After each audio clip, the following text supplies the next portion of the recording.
Visit snls.news to get the world's most censored media published all in one place. Save yourself from the endless time spent searching for reliable alternative media. SNLS News makes it quick and easy. No ads, no clickbait, just raw headlines, 24 hours a day. Visit snls.news and get informed today without the corporate media spin. Your news now continues. The New York State Education Department has blocked schools from using a state funding mechanism to purchase facial recognition systems. According to the New York Civil Liberties Union, the Lockport City School District purchased a facial recognition system using state funds allocated through the Smart Schools Bond Act. The program set aside $2 billion to improve learning and opportunity for students throughout New York. Activist Post reports in an unannounced move, the Education Department changed SSBA application requirements, specifically barring funds for the purchase of facial recognition technology. The New York Education Department website now stipulates, quote, "The review board is not currently approving plans that include facial recognition technology or other similar self-learning analytic software," end quote. In an email, Deputy Director, Education Policy Center, New York Civil Liberties Union, Stephanie Coyle, called the change huge. Breaking Defense, a digital magazine that covers military issues, reports that Israel may ask for its U.S. aid early, possibly in a lump sum that could be as high as $7.6 billion. Mid-Press News reports that would work out to almost $21 million per day from American taxpayers, even though the U.S. is approaching a $4 trillion deficit, the largest in the world, and Israel typically has a lower unemployment rate than the United States. The report is by Breaking Defense Israel correspondent Ari Agozi, an Israeli citizen who served in the Israeli military and is close to the Israeli security establishment. Agozi's article states that because of the coronavirus pandemic, quote, Israel's Ministry of Defense and High Command have hammered out an emergency plan for an appeal to Washington, end quote. U.S. aid to Israel is normally dispersed in October, in a lump sum that is deposited to an interest-bearing Israeli account in the New York Federal Reserve Bank. Support for the Liberty Beat is brought to you by the Homestead Guru. The Homestead Guru is an educational website offering tips, tools, news, stories, and commentary on everything homesteading. Topics include green homes, gardening, animal husbandry, do-it-yourself, home remedies, alternative energy, survivalism, unschooling, and more. Those details are found online at thehomestead.guru. This is the Liberty Beat, powered by the SNLS Network at snlsnetwork.com. I'm Mick Murrow, reporting for the Liberty Beat, reminding you, spread liberty with a smile. Good morning. Later this afternoon, I will be engaging in an extramarital affair. Of course, I will wish that I had never made the horrible mistake I'm about to spend several hours making, but sadly, I'm currently too blinded by greed and lust to care about or consider the consequences of my actions.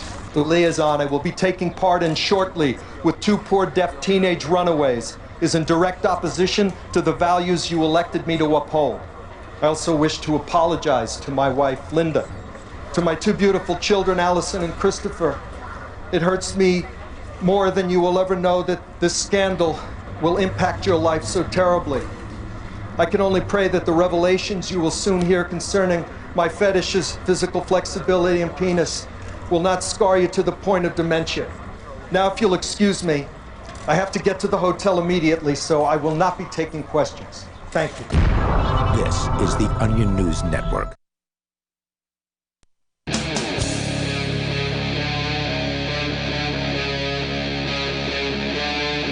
Free Talk Live.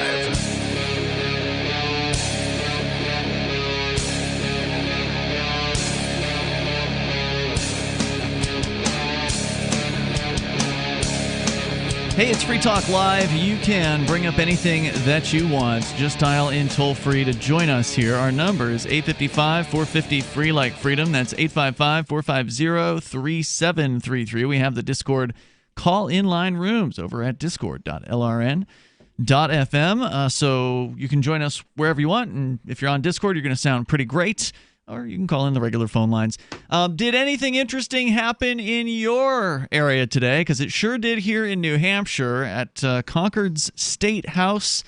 I would say several hundred people took the State House steps during yet another freedom rally that, I don't know what they're calling it, the organizers of this particular rally. It seems like it's sort of a freedom rally. Yeah, like it was slightly different named from the last one. Was there a name for it? Well, so the other one was like Open New Hampshire. And then Reopen New Hampshire. And then this one was, I don't remember. Well, there were two organizations. Health Freedom New Hampshire was one of the organizers. That's what I'm thinking of, is there were two different organizers. And then Reopen New Hampshire was another one. Of course, speakers and people carrying signs today. I would say it was larger a little bit, maybe a little larger than it was 2 weeks ago. So you and I were both at the one that happened 2 weeks ago.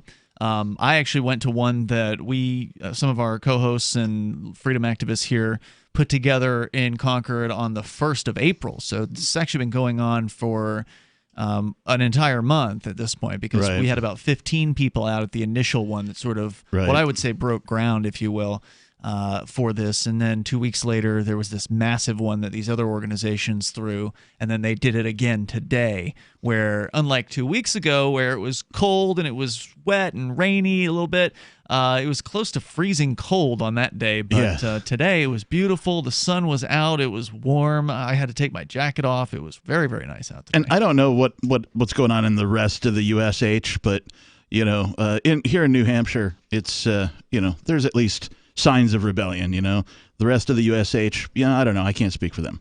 When you say USH, what is that? Oh, that's the United States of Hysteria. Sorry. I didn't clarify my acronym before using it. Yeah, the USH. That's my new acronym. That's great. I love it.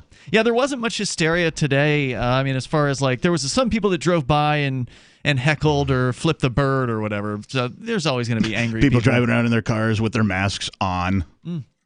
Yep, there were those people. But the supermajority of the folks were there, and they were having a good time. And like I said, speakers and creative signs, and no police presence whatsoever. If they were there, they were completely undercover. Yeah, I certainly didn't see any squad cars. I didn't see any patrolmen. I didn't see them drive by either. What I did see is plenty of citizens with guns. There were people there with guns. I wouldn't call them citizens because a citizen is somebody who owes a duty of allegiance in return for an obligation of protection. And as we've seen, this government and all governments don't have an obligation. Should I call them residents? That's another legal term. Okay, I'll call them people. People, yeah, people with guns. Well-armed people. Yeah, and they were there last time too, a bunch of them. It might have been mostly the same crew, but there was probably a little more. Hard to tell. I think overall there were just more people this time and it was a nicer day, that kind of a thing. So yeah, it really was great. As I said, people massed originally by the street where they were last time, but this time was different because they actually ended the protest by going up to the state house steps and sort of taking that territory. Not that there was anyone in the State House. It was locked. It's a Saturday, and I don't think it's even open during the week either. I'm pretty sure they've got it locked up during the week as well. So government's not essential? Yeah, I mean, in my book, for sure. But there was a great sign there today that said everything is essential except politicians or something like that. I missed that one. I would have stopped and maybe taken a photo had I seen that one. Yeah, it was a pretty good one. I know Vincent got some video. I don't know if he got it of that guy, but that's going to be coming later to his channel, which I'm not sure which channel he's putting it on, but as soon as I find out, I'll link it over at freekeen.com. I've got a photo up there right now of the crowd shot today that I took while they were on the State House steps. And, it wasn't a perfect event. It's a large group of people, right? You don't know who's going to show up to an event like this. I think the organizers are primarily libertarian folks who put this thing together, but that doesn't mean that everyone who spoke was libertarian. Yeah. That doesn't mean that there was an overall liberty theme. I think there was an overall pro-freedom theme, but it was muddled by the fact that there were Trump supporters who were trumping around. A lot of Trumpanzees, Trump humping. Yeah, a lot of that. And then that was true of the last one as well. I don't know if it was a larger percentage this time. I don't think it was. It was, there was a lot of people with the MAGA hats or Trump signage or whatever. And I still don't understand how they can be rightfully critical of Sununu, who is the governor, His Excellency, as he's referred to in the governor's orders that he's been writing. How it is that they can be critical of Sununu, but yet not be critical of Donald Trump. Trump has been laying down orders from his office. He's put out their guidance, which, as we've seen, this guidance is sort of taken as though it's an order. Right. When these government goons put out these orders and such, it's all a very confused mess in the legal land, trying to figure out what even the legal structures, a legal opinion of this is. It's not clear whether these are mandates or whether they're not. They're sort of written like, oh, well, you can reopen, but you've got to do all these things with masks and this and that and all this ridiculous hoop jumping. But what happens to a business that doesn't do those things? You've got a story out of Maine coming up here, Captain Kickass. I do. That we're going to get to about a business owner who did decide to open up. There's also other protests elsewhere. California apparently had one yesterday. California? Yeah, California, of all places, actually had a protest in Sacramento at the State House there. Now, Like, what are they protesting? apparently the lockdown. Oh, okay. I just wanted to make sure because, I spent a bunch of time on the left coast, and while there are freedom-oriented people to be found on the West Coast, I found their numbers to be fewer and further between by quite a margin. I don't know how many were there. The AP story here says they had hundreds of protesters. Okay. However, there were also police present in California. So there's actually the shot here that the AP has on their story. It's got what I would describe as a large number of police. Looks like maybe... I can't tell. Are they dressed in like riot police clothes? They have shields and stuff, or are they just like plain clothes officers? There's a few with some helmets here. Okay. Yeah, I mean I don't see shields present, but there's batons. definitely some. I mean, presumably, I can't tell what's on their belt. They're sort of Can you see sun's guns? Not showing. I mean, they're cops, so of course they've got guns. But like I said, the way the photo is taken, it's not clear because of the lighting in it. It's not clear what's on the belts. They're just sort of like black looking. Can't really see. But there are at least 6, 9, 12, 13 cops on the State House entryway area. So like at the top of the steps. So in New Hampshire, we've got State House with steps, and the steps lead up, and there's a door there. Well, so they've got the same thing in Sacramento, but there's a baker's dozen of cops standing up there. The cops are there to protect and serve, just not the state. Yeah, just not the people. Right. So today was a big success, I would say, and kudos to all the people who came out, even though the message wasn't, of course, a pure libertarian message. It was a pro-freedom overall message. Yeah. I would say, most of the people were open to the idea of New Hampshire independence. I handed out, I would say, maybe a couple hundred flyers to people. I worked the entire crowd, so I went through pretty methodically and hit the entire crowd up. I only had one guy hand me the flyer back. Now, that's usually an indicator that they don't really care for it, or maybe they agree and they just don't want you to waste the paper or whatever. Right. But most people seem to be receptive to that. So overall, I'm gonna say kudos. Good job to these guys. It was refreshing again, just to sort of be around a whole bunch of people again. Seeing as all the restaurants and small businesses remain closed. For some reason, it's still okay to go grocery shopping and to the Home Depot and stuff like that. But can't go have a beer. At a restaurant. We did. I don't know if we should say where, but there was a restaurant. There was an after thing that we went to, and it was a private engagement, so I'm pretty sure no laws were violated. I don't think it's illegal for a bar to sell a takeout of a canned beverage, right? And that's what we purchased. However, I don't know what the legality is of drinking that canned beverage outside of that bar's premises if you're not actually on the bar's premises, so I don't know. Well, that was my choice to drink it wherever. So exactly. 855-450-FREE is our toll-free number. If you want to join us here, 855-450-3733. Live Saturday edition continues. Bitcoin.com has launched a trading platform at local.bitcoin.com, allowing you to buy or sell Bitcoin Cash via dozens of payment methods like PayPal, Venmo, bank deposit, remittances, or meeting in person with cash. There are no ID requirements to sign up for and use the site, and all communications between buyers and sellers are encrypted. Finally, a global trading platform that respects your privacy. Visit local.bitcoin.com to get started trading Bitcoin Cash. Local.bitcoin.com. Gold has definitely been on the move recently, and there is no more secure investment historically. McElvaney ICA has been helping people take delivery of precious metals and find storage options for decades. They've helped thousands of investors with their precious metal IRAs. Call ICA today for your free portfolio review at 800-525-9556 or download their free report online at ICAGoldSilver.com to learn how you can double your gold and silver ounces even within an IRA. 800-525-9556. ICAGoldSilver.com. Got shaving irritation? Shave Secret shaving oil can help stop it. Shave Secret doesn't cost much and is an all-American product. My name is Chuck Howard, and I developed Shave Secret and pioneered its use starting back in 1991. Ingrown hairs drove me nuts for years. Shaving oil changed all that. Why put up with ingrown hair, bumps, red rash, nicks, and cuts? Shave Secret provides men and women with what we believe is the best shave ever. Our proprietary blend of 100% natural base and essential oils plus a hint of menthol was designed to help eliminate shaving irritations like ingrown hairs, bumps, red rash, nicks, and cuts. We'll lose those shaving irritations. Available at Super Walmart, H-E-B, Wegmans, Giant Eagle, Discount Drug, Navy and Marine Exchanges, Amazon, and ShaveSecret.com. Use the code FTL for Free Talk Live and get a discount. Shave Secret, the best shave ever. Free Talk Live. The snow in Georgia isn't real because if you take it and you wad it into a snowball and you hold a lighter to it, it doesn't burn. What?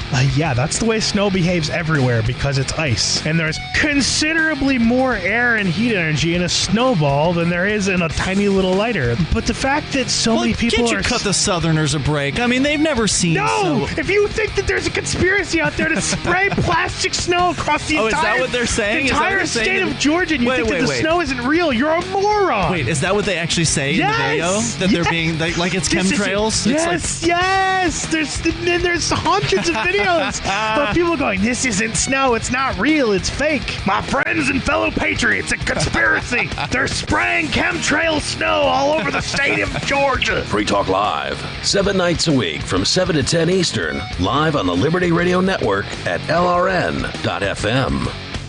If you want to know the latest about Free Talk Live before we go on the air, all you need to decide is how you want it delivered. It's your choice. Visit news.freetalklive.com to receive our usually weekly news updates by email. Plus, we have a Twitter account at twitter.freetalklive.com, and you can follow us on the decentralized Mastodon platform at toot.freetalklive.com. So please follow us at toot.freetalklive.com and sign up for our emails at news.freetalklive.com.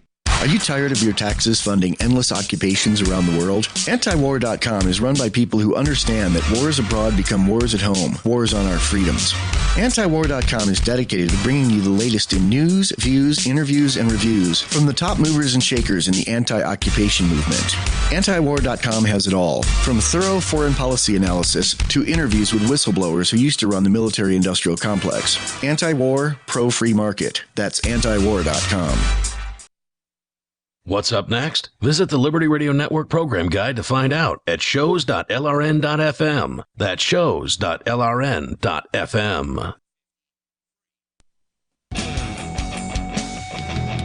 It's Free Talk Live. You're invited if you want to join us here, this live Saturday edition. The number is 855-450-FREE like freedom. That's 855-450-3733. We have the Discord call-in line rooms with you tonight. It's Ian. The captain. So you can bring up anything you want. We're going to go right into your phone calls. We started out by talking about the majorly successful protest/rally thing that happened today. Pro-freedom rally, right to assemble rally, whatever you want to call it. Lots of people were there. I would say several hundred at least, maybe pushing 500. It's hard to really estimate crowd size, but this was a little larger than 2 weeks ago. I did a physical count myself. Well, not physical, but a scanning of the scene from left to right. And once I got past 300, it got a little bit muddled because folks were moving about a little bit and that kind of thing. So there was at least 300 people. There was probably closer to 5, I'm thinking. Yeah, for sure. It was a lot of people and great event. And you know what? I haven't heard about a massive infection/death thing happening from the last protest, which was 2 weeks ago. So Yeah. I don't think anybody's really concerned with this thing that goes to these events. I realize some people are, and if you want to weigh in, you're welcome to join us, 855-450 free. We also touched on California having a protest, although they had a fairly large police presence at theirs, whereas ours, not a single cop anywhere to be found. That was really nice. Which I love it when that happens. I do have a question, though. If pro is the opposite of con, is the opposite of a protest a contest? Good question. Let's see what Peter in California thinks. You're on Free Talk Live. Go ahead, Peter. Hey, well, our little city here in Central California was going pretty well until the county stepped in. So I had called a couple weeks back. A lot of the business owners here were staying open anyway. The local authorities weren't shutting them down. Oh, and then the county, of course, got word, and the county came in and shut them all down. Oh, man. So I was driving around yesterday, and a lot of people here were protesting on the streets in the middle of town. I would have to gather, we're in a town of about 13,000 people, and I would say there was a good 50, 60 people out there. So that wasn't a bad protest. Nice. Waving the American flags and pretty upset about, the government ordering people, not to be able to feed their families and make some money and keep businesses open and, be able to put yourself at risk if you choose to. That should be my right as an American. Yeah, and we're starting to see businesses announcing that they're closing permanently. Mm-hmm. The stories are starting to trickle in.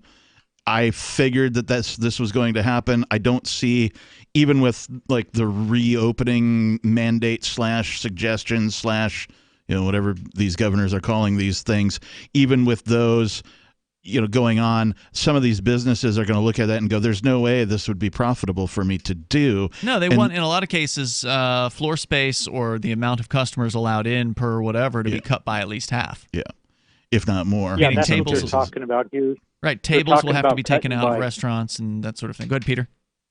Yeah, they're talking about cutting restaurants by 50%. And then another thing that just happened, public beaches. I don't know if you heard about this.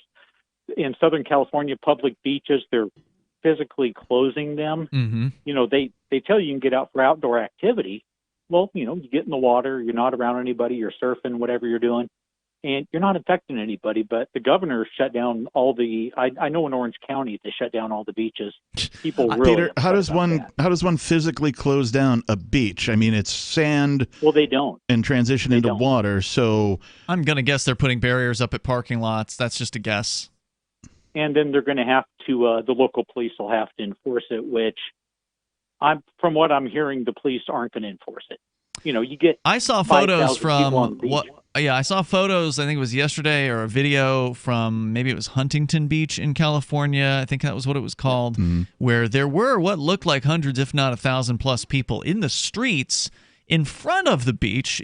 Behind them in the photo, you couldn't see anyone actually on the beach. So it was almost like they were just obediently protesting. They had enough people to where they could have easily have taken that beach and had they just didn't issue. Step over. Yeah, they were just all in the road. That's hilarious. I actually heard from a county official at 6 feet of space they could fit 400 on all the beaches could fit 400,000 people. So they said if we have 30 or 40,000 people come out, it wouldn't even put a dent in the space on the beach. Right. So it's just the county being ridiculous. It's all about control. That's all this is. And it's all about them seeing how far they can get away with this stuff. Peter, thanks for your call tonight. I appreciate hearing from you. Thanks for the update out there. So things getting worse. It sounded like he was in like a little oasis town for a little while. I remember him calling. I think he was the one who said there was a restaurant that was open. He said there was more than one place in his town, but now the county has cracked down, and we're going to talk about another crackdown in Maine. You've got a story about that in a moment here, Captain Kickass, but let's continue. Let's talk to Jill listening in Richmond, Virginia. Jill, you're on Free Talk Live. Go ahead. I hope I don't give you any virus over the phone. Oh, I'm not worried. I was with 400+ people today, so it's all good. I don't think it goes through the wire. No, it probably doesn't. If nobody has a job and nobody works, then we're all going to die, including the people they say they want to protect. Yep. Absolutely. And by the way, you're listening to WNTW there in Richmond, great station. Yes. So, Jill, what's going on there in Virginia? Is there any any kind of protesting happening there in the Capitol? What's happening? Anything? Oh, a lot of BS is going on. The governor seems to think he can be the dictator. The one official can make laws for the whole state. Well, I mean, there's not really much pushback against that idea.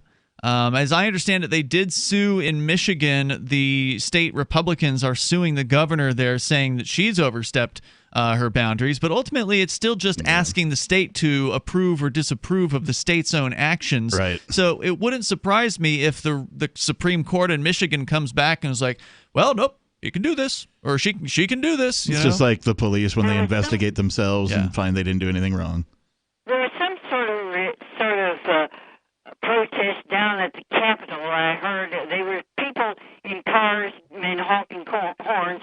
I could not participate not having a car. I have epilepsy and couldn't drive one if I did have one. Jill, thanks for calling, sharing the update. Anything else you want to throw out there tonight? Well, there's some. I just think they're just trying to use fear to control everybody. You're right, and it's working. Shouldn't let their whole lives be ruled by fear rather than trying to work. Right. Thank you for the call tonight, Jill. I appreciate your opinions, and it's fear not just of the virus, but also direct fear of a government gang coming in and destroying your life and business. Well, we talked about it earlier today, and I think it's important to mention to our listeners that just because the government says a thing doesn't mean it goes. What do you mean? I think the overwhelming response to anything the government puts out is people just go, oh, I guess that's how it is, right? It's important to question all of that and to challenge it at almost every level, right? So when you bump into it as, a person, as a business owner, as a family, whatever it is, that, you have the ability to question that. You don't just blindly accept somebody writes something down and says, well, this is how it is. You just go, oh, okay. Like, unfortunately, there's far too many people in the U.S. of H that just accept whatever the government throws down. They go, oh, I guess that's what I got to do.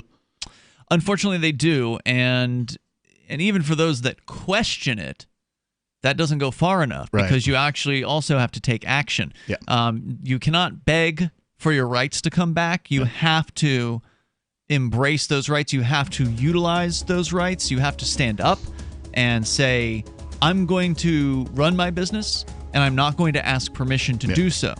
But the problem comes in, and we're going to get into this out of Maine as an example, where business owners are already behind the ball because they already asked for permission, however many years ago it was when they first opened the doors, because they didn't want a goon squad coming in and, tearing their place up. Right. And now they're going to pull licenses and things like that, and we'll get into it coming up. It's Free Talk Live.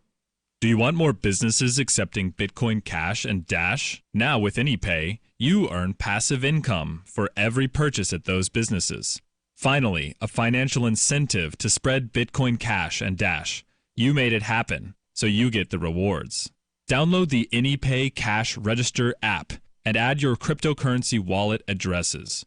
Then install it at a real-life business and tell us what you did at anypayinc.com. anypayinc.com. The next generation wallet is coming from Divvy. In just a few taps, you'll be able to send, earn, spend, and exchange digital money in seconds. Send money around the globe with only a swipe. Instantly exchange between Divvy, Bitcoin, and fiat right in the mobile app and withdraw directly to your bank account. Divvy already offers the first one-tap solution for earning passive income with crypto. Multi-tiered masternodes allow everyone to partake in the network. Visit DivvyProject.org. DivvyProject.org.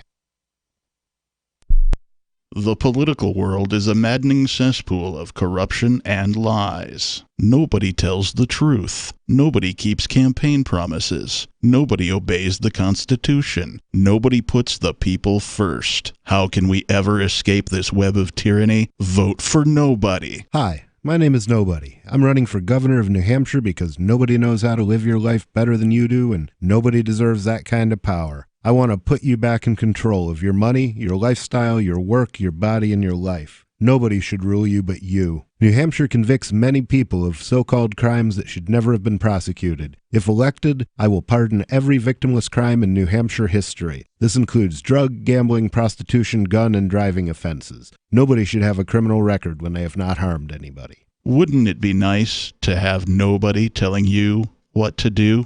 Learn more at electnobody.com. electnobody.com. Bitcoin.com has launched a trading platform at local.bitcoin.com, allowing you to buy or sell Bitcoin Cash via dozens of payment methods like PayPal, Venmo, bank deposit, remittances, or meeting in person with cash. There are no ID requirements to sign up for and use the site, and all communications between buyers and sellers are encrypted. Finally, a global trading platform that respects your privacy. Visit local.bitcoin.com to get started trading Bitcoin Cash. local.bitcoin.com. LRN.FM now has a Discord. Discord is a free text and voice chat platform, and we now have our own server with a bunch of channels at discord.lrn.fm. You can join other listeners as they chat about various things during our live shows, or anytime, day or night. Discord software is available cross-platform, so you can have it on whatever device you want and take your chats anywhere. Join our Discord at discord.lrn.fm. That's discord.lrn.fm. Is spreading the message of liberty, cryptocurrency, and peace around the globe worth $2 per month to you? As you may already know, in addition to our internet feed, LRN.FM broadcasts on free-to-air satellite across North and Central America, as well as Sub-Saharan Africa. And we've been available on satellite for free 24/7 since 2010.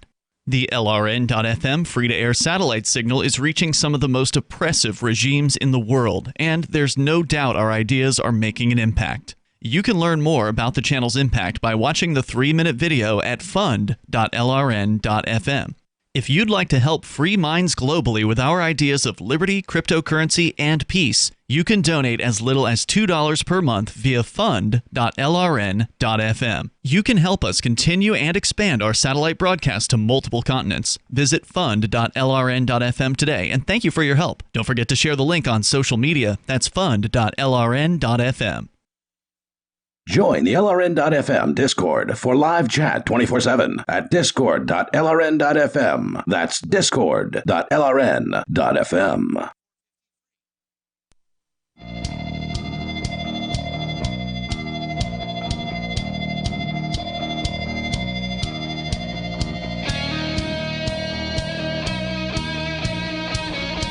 It's Free Talk Live, and we're doing the live Saturday edition of the program. As always, you can join us. The toll-free number is 855-450-FREE like freedom. With you tonight, it's Ian. And I am the captain. Free Talk Live is brought to you by Bitcoin.com. They got a lot of great features over at Bitcoin.com, including kind of like an intro. You can get into the world of cryptocurrency, Bitcoin, Bitcoin Cash, and others. Just get started over at Bitcoin.com, and they will clue you in. And if you got a little extra time on your hands these days, it's a perfect opportunity. It's a great place to learn, for sure. To go and get started on the process of learning about cryptocurrency. Because, look, whether or not it's Bitcoin that lasts forever, cryptocurrency is an idea that is here to stay. So it would behoove you to learn a little bit about it. Get started over at Bitcoin.com as we go back into your phone calls and thoughts, and then we can talk about this business in Maine that actually opened their doors during this crackdown, during this lockdown, and we'll find out what happened to them coming up here in just a moment. Your calls and thoughts come first. Let's go to Jimmy in Eagle Rock, Missouri. You're on Free Talk Live, listening online via the TuneIn app. I was wondering if you think it'd be better if I shopped at SaveItPurse.com now or after the fork. Okay, SaveItPurse.com, for our listeners that don't know, is a website that allows you to buy things on Amazon with Bitcoin or Bitcoin Cash at a significant discount, like 10, 20%, somewhere in that range. Is pretty common. You get to pick the discount. You put your Bitcoin or your Bitcoin Cash up. Somebody else buys it, and they basically buy you the gift on Amazon and send it to you. And you get your gift. You release your Bitcoin or Bitcoin Cash to the person who's making the purchase. It's an amazing site. And your question was what again about it? Should I purchase something now or after the fork? Now, which fork are you to which fork are you referring? The Bitcoin fork happening at I think it's the middle of this month, isn't it? Are you referring to Bitcoin Cash or the original? Talking about the halvening? Bitcoin? Or, you're talking about the Bitcoin halvening? Yeah, the halvening. Oh, okay. So for our listeners, I don't want to get too deep into any kind of technical aspects here, just because it's not that kind of show. But for listeners who are unfamiliar, the Bitcoin mining process basically means that every 10 minutes there's new Bitcoins that come into existence. And we won't get into how that happens. It has to do with computers working very hard to solve very complex problems. And the computer that solves the problem gets what's called the mining reward. At the beginning, when Bitcoin came out in 2009, so more than a decade ago, the Bitcoin mining reward was 50 Bitcoins every 10 minutes. Now, back then, Bitcoins were worth less than $1. They were worth a few cents or whatever at the most. So 50 Bitcoins was no big deal. And it was also pretty easy to mine back then. Now it's gotten much, much more difficult to mine. And over time, that mining reward has cut in half twice. So it went down from 50 to 25. And then a few years later, it went down from 25 to 12.5, which is where it is today. And this month, it's going to go and cut in half again to 6.25 Bitcoins every 10 minutes. So right now, Bitcoin's at about $9,000 per Bitcoin. That's the current going market price for Bitcoin within the last couple of days. So, I mean, that's still, even at 6.25, that's still a significant chunk of money, but it's half of what it is currently. So that's what you're referring to as the halvening. I'm going to say I don't like to make predictions to answer your question, sir. I don't know if I don't know if the price of Bitcoin is going to go up or down, and on a daily basis it changes, right? So it's constantly moving. It's not something that anybody really knows what's going to happen with. So I think a lot of people believe that the halvening, as it's called, where that Bitcoin mining reward cuts in half, will lead to a lower supply, and so therefore the price will go up. Right. And certainly price over time has gone up. Maybe the halvening has to do with that. Maybe it doesn't. I mean, one thing's for sure, everyone already knows, or at least maybe not everyone, probably some of our listeners had never heard of this before, but people at least somewhat familiar with Bitcoin know about this process. So arguably the market has already factored it in. I don't think you're going to see, and the last time it happened you didn't see this. Right. I don't think that on May 15th or whenever it is, there's a certain date in 2 weeks. Or something, within a couple of weeks, it's going to happen. And I don't think you're going to see the price shoot up in the next 24 hours after that, because everyone already knows it's coming. So I think it's probably already factored into the price. But that's just my thoughts. But now he did talk about Save It Purse, and didn't they make an announcement recently? They did announce that they were closing, sadly, but now they've announced that they're not closing. Oh, they've unannounced. Correct. There was enough of an outpouring of support. Nice. Maybe offers to buy the company or influx of cash. I don't know. That warms my heart, because I missed the unannouncement of that. So, shame on me. But that is good news. I'm glad to hear that. Yeah, me too. SaveItPurse.com, one of the most useful features, one of the most useful things you can do with your Bitcoin or Bitcoin Cash. So I hope that answered your question, Jimmy. Sure did. Hey, thanks for the call tonight. I appreciate hearing from you. The toll-free number is 855-450-FREE. Stephen is in Wrinkle, Illinois, watching us on YouTube. Go ahead, Stephen. Yeah, thanks, guys. Yes, sir. Long-time listener, first-time caller here. Okay, what's on your mind tonight? I want to talk about my extremely large penis. Okay, well, that's not really that interesting. So, I didn't have to dump that. I left it on the internet feed, but I don't really know if our stations would appreciate that. Yeah. That's not really something you're allowed to talk about on the radio. Yeah, we do call it Free Talk Live. Unfortunately, we are regulated by the entity known as the government, and there are certain things that you can and cannot say. And, if we as hosts believe you are about to cross the line or have crossed the line, we got to dump you. Yeah, I wish I didn't have to. But then again, the call would have been pretty stupid anyway, I'm sure, if I'd let it continue. So 855-450-FREE. That's 855-450-3733. Let's get into this story here, and then we'll take more of your calls and thoughts. But I've been asking out loud for business owners, examples of business owners. There was one lady in Dallas who opened her salon, and she actually got issued a citation for $1,000. There's a judge's order threatening her with presumably contempt of court if she doesn't close her business. She said she's going to stay open. Yeah. She's willing to face arrest for this, and that's what I want to know. Are there other business owners out there who are doing anything like that? And you've got a story. I found one, and I've been asking the same thing. Where are the rebels? Where are the people who aren't going to take it and are going to stand up for themselves and their businesses? Well, right, because it's one built? thing to go out into a protest and hold a sign. It's a whole other thing to put your investment on the line. So I ran across this from the BangerDailyNews.com. Maine restaurant loses health and liquor licenses after defying state virus orders. This is out of Bethel, Maine. The co-owner of Sunday River Brewing Company in Bethel, who defied state orders by opening his doors to diners on Friday afternoon, has lost his state health and liquor licenses, he said. See, now he's not healthy anymore. Right. They pulled his health license, so therefore it's now a danger to go into his restaurant. That's what they want you to believe. And the liquor license, that's bogus, too. The whole thing's bogus. Yeah. The whole thing's bogus. Before you go on, the whole thing's bogus because business owners, especially restaurateurs or whatever, they don't want to poison their customers. Yeah. They don't want you to go away feeling bad. They don't want you to think, oh, my God, I got poisoned or, there's dirty food or whatever. They have the place. incentive to be, healthy and otherwise serve, and be clean and, all that kind of thing. Yeah, so. and by the way, a lot of times these health inspectors, they might come in like once every year or two. Yeah. So it's not like they're in there checking up. Because I understand there are some businesses that aren't the cleanest of all businesses. Yeah. But we already have health inspections, and they aren't catching these problems, right? Yeah. Maybe the health inspector comes in and he looks around a little bit and sits down for a meal on the house, and then he leaves. So.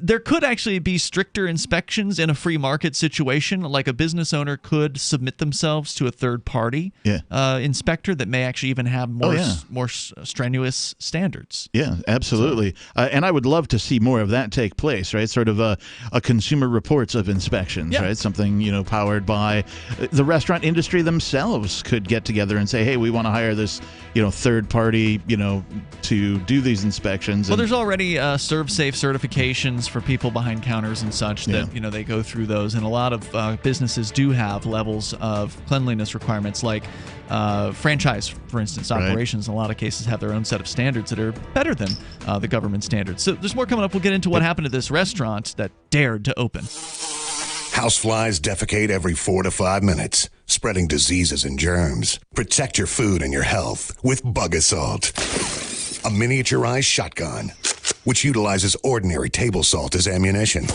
Non-toxic, no batteries required. Only $39.95. Use discount code GCN and get an extra 10% off your purchase at bugassault.com. Fire your fly swatter. Get your Bug Assault today. This is a pandemic survival alert, and the most time-sensitive messages you will hear this year. You still have time to plant a 1-acre crisis garden and secure a supply of your own nutrient-dense food. But time is running out, and it's one deadline you don't want to miss. Who should plant a crisis garden? Individuals, families, churches, communities, anyone or any group that sees hard times ahead. Let's face it, even the mainline media is talking about food supply disruptions and the growing number of grocery store workers who are becoming sick. But there's more. Meatpacking plants are closing, mile-long lines at food pantries, and more farmers now in financial trouble. The truth is, growing nutrient-dense vegetables this summer may be the single most important thing you do. Go to survivalseedbank.com and watch the new video to understand what we're really up against. Get free bonus seeds, special quarantine reports too. Don't wait, every minute counts. Go to survivalseedbank.com. That's survivalseedbank.com. Do the letters IRS give you anxiety? I'm Dan Pilla. I've defended people from the IRS for more than 40 years. My book, How to Get Tax Amnesty, created the tax resolution industry and is responsible for helping hundreds of thousands of people. It can help you too. If you're a non-filer or facing IRS enforcement right now, your case is unique. You need real help, not cookie-cutter advice. My clients get my personal attention. Buy my book at danpilla.com and get a free consultation directly with me. That's danpilla.com. Let's start solving your tax problem right now. Hi, I'm Derek J. To me, an activist's calling is to actively work to advance a cause. The cause for which I work is personal freedom. I believe my life is best when I engage in voluntary interactions and self-government. I reject the idea that anyone else has a higher claim to my life or my body than I do. I see people who call themselves the government as a threat to my personal freedom. I realize you may feel differently, but my relationship with the people who call themselves the government is completely involuntary. If Starbucks used some of its money to drop bombs, I wouldn't shop there. So why would I support the American empire? The empire does not require my consent. Derek J's Victimless Crime Spree. Watch it for free and order the Director's Cut DVD at victimlesscrimespree.com. That's victimlesscrimespree.com. The LRN.FM's social media channels have been revamped. We've eliminated Facebook and focused on other platforms like Twitter and Mastodon, the decentralized alternative to Twitter. On our accounts, you'll find posts from multiple LRN.FM show hosts together in one place. Follow us on Twitter at twitter.lrn.fm, or better yet, move to the decentralized Mastodon social media platform at toot.lrn.fm, toot.lrn.fm. I think you'll like it. I'm a little obsessed with My Magic Mud. Several years ago, I met Jessica Armand, the founder and CEO of My Magic Mud, and I didn't even know my teeth were coffee stained. A week's worth of use convinced me, and now I use it every 3 or 4 days. It's clinically proven to whiten teeth, and I think it cleans better, too. My Magic Mud's available at most local health food stores, Sprouts, Natural Grocers, CVS, Walmart's Natural Beauty Aisle, but I can get it for you for 20% off with coupon code FTL20 at mymagicmud.com. FTL20 mymagicmud.com. Live video of our key New Hampshire-based shows is streamed on DLive. Please follow and share at dlive.lrn.fm. That's dlive.lrn.fm.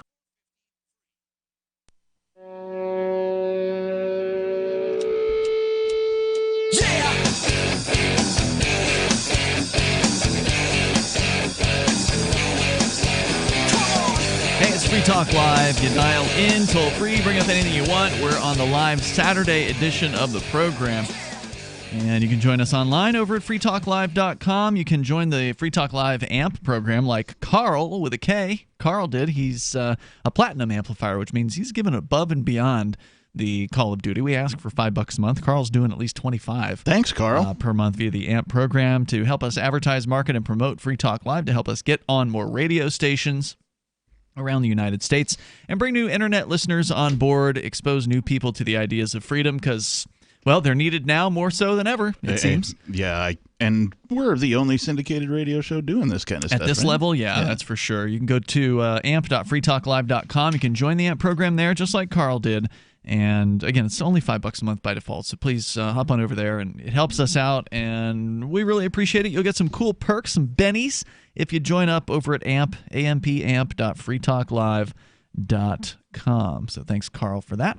As we continue with more of your calls and thoughts, and then more about this, I guess it was a Maine restaurant, Bethel, Maine, in Bethel, that decided, you know what, we're just going to go ahead and open up anyway. And I'm hoping there's going to be a quote from the owner or whatever in here, so we'll get into that. Owner's got a great name too. Good. We'll talk about him and what's going on, and the crackdown that apparently transpired already. Didn't last more than a day, apparently. But let's go first to Greg. He's in Rockford, Michigan. Greg, you're on Free Talk Live with Ian and Captain Kickass. Hey, how you doing? Hey, what's on your mind? I love your guys' show. I'm a new listener. But, awesome.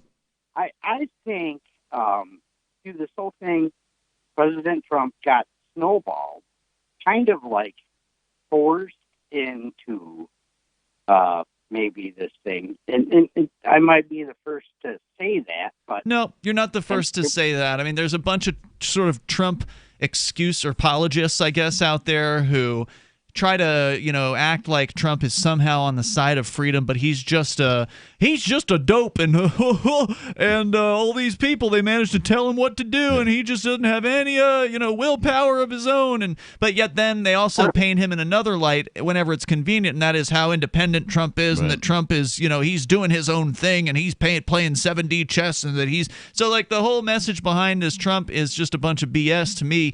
What the reality is the actions, right? So there's the words that somebody says, and then there's their actions. That's what you got to really look at.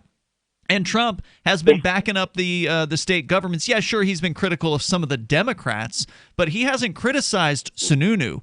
Sununu is the New Hampshire Republican governor who is cracking down here in New Hampshire, at least by word. Now, they left us alone today at the protest, but that doesn't mean they didn't mess with some families a couple weeks ago in Concord, where they literally, cops showed up to threaten some peaceful families who were on some playground equipment in a local park. So, I'm sorry, but Trump is his administration is absolutely doling out mandates, so-called guidelines. Complicit. Or whatever. Yeah, he's going along with this stuff, and there's no excuse for it. Yes.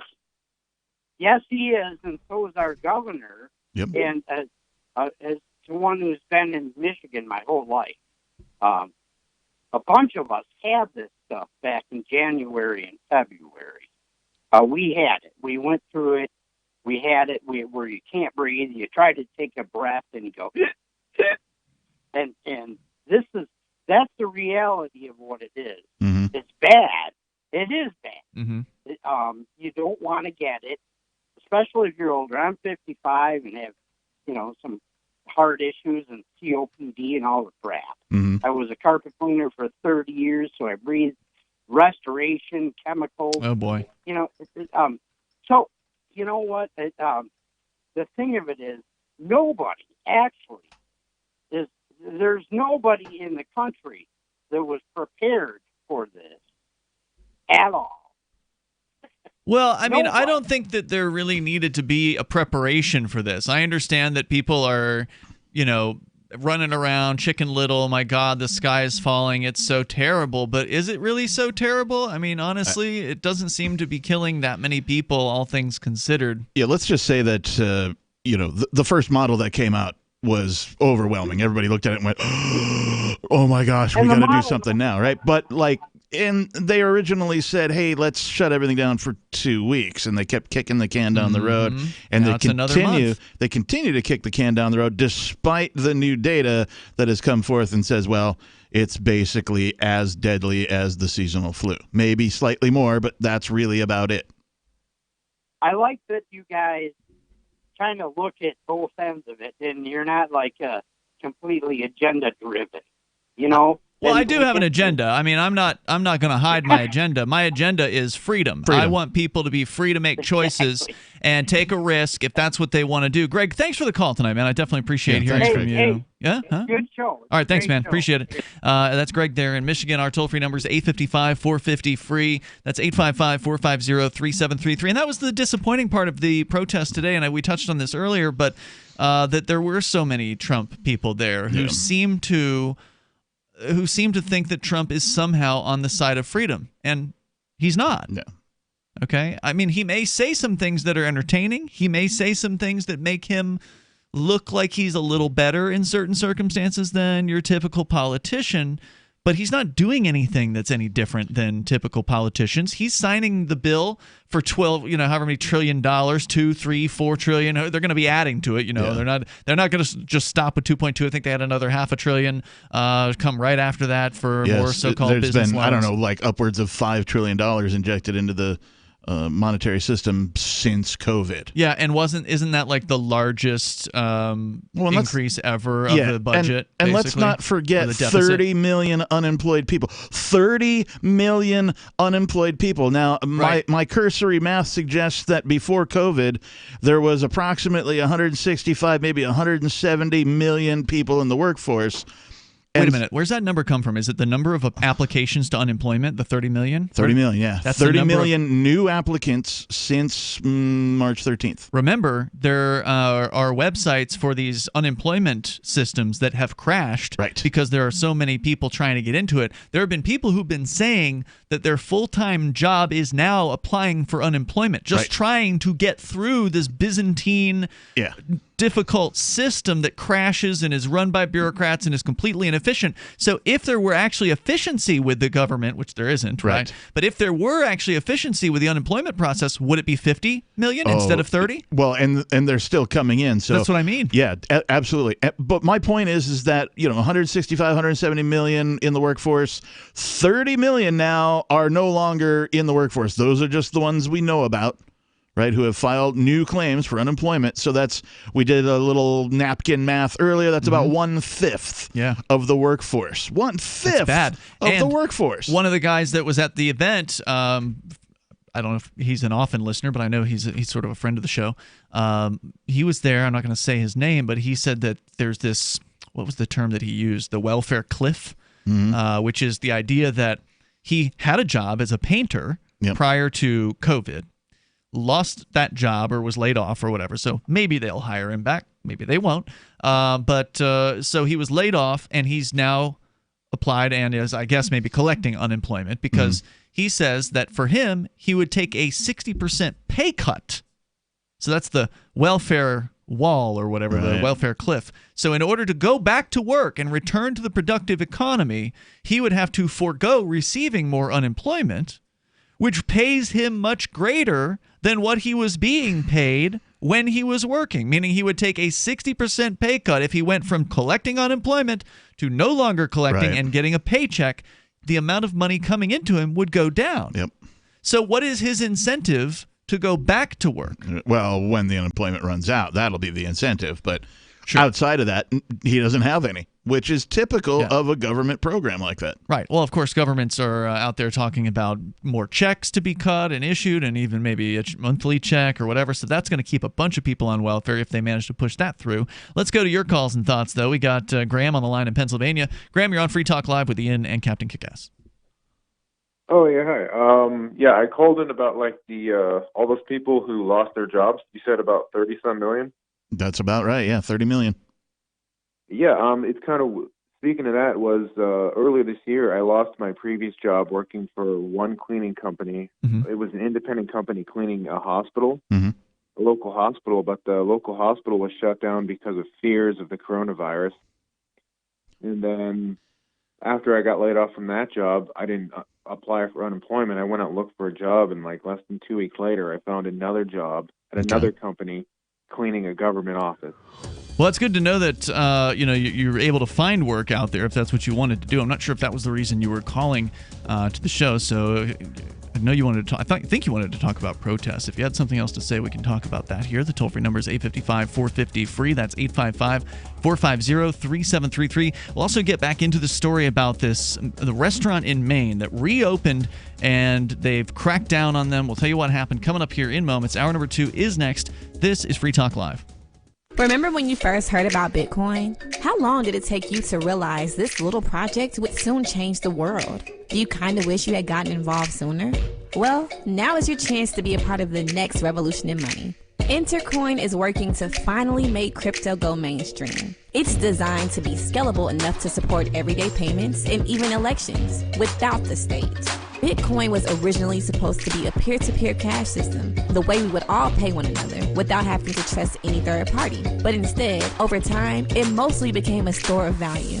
That's because every 10 minutes, the Bitcoin network must put all transactions into a block, and that block can only hold so much. If crypto is to become mainstream, for people to use it for everyday payments, we need a new architecture, one that is as secure as Bitcoin while being far more scalable. Check out intercoin.org to find out more and maybe pick up some of those coins for yourself.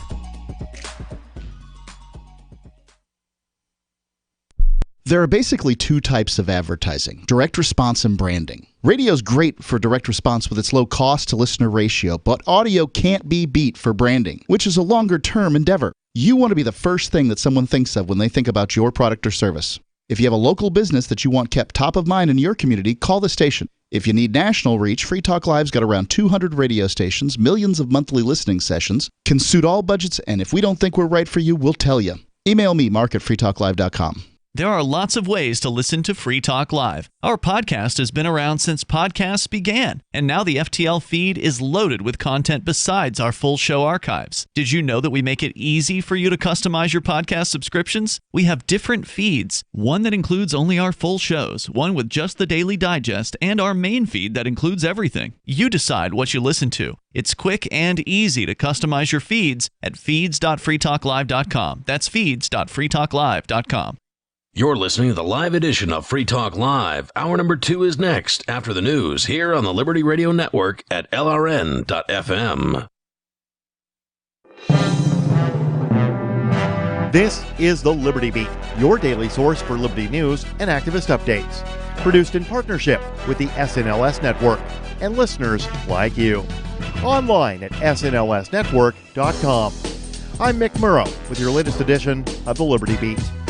Gold is trading at $1,720, silver at $15.44, and Bitcoin is trading around $8,880. Today's gold, silver, and Bitcoin prices are brought to you by Brave Botanicals, high-quality kratom and CBD at reasonable prices with excellent customer service. Brave Botanicals is activist-owned and mission-driven. The Liberty Beat and Brave Botanicals believe so strongly in the power of Kratom, we're giving it away for free. Just go to libertybeat.news/freekratom. This is the Liberty Beat at snlsnetwork.com. In the news, as COVID-19 rips through the United States, a record 26.5 million Americans have filed for jobless benefits since mid-March alone. Numbers not seen since the height of the Great Depression.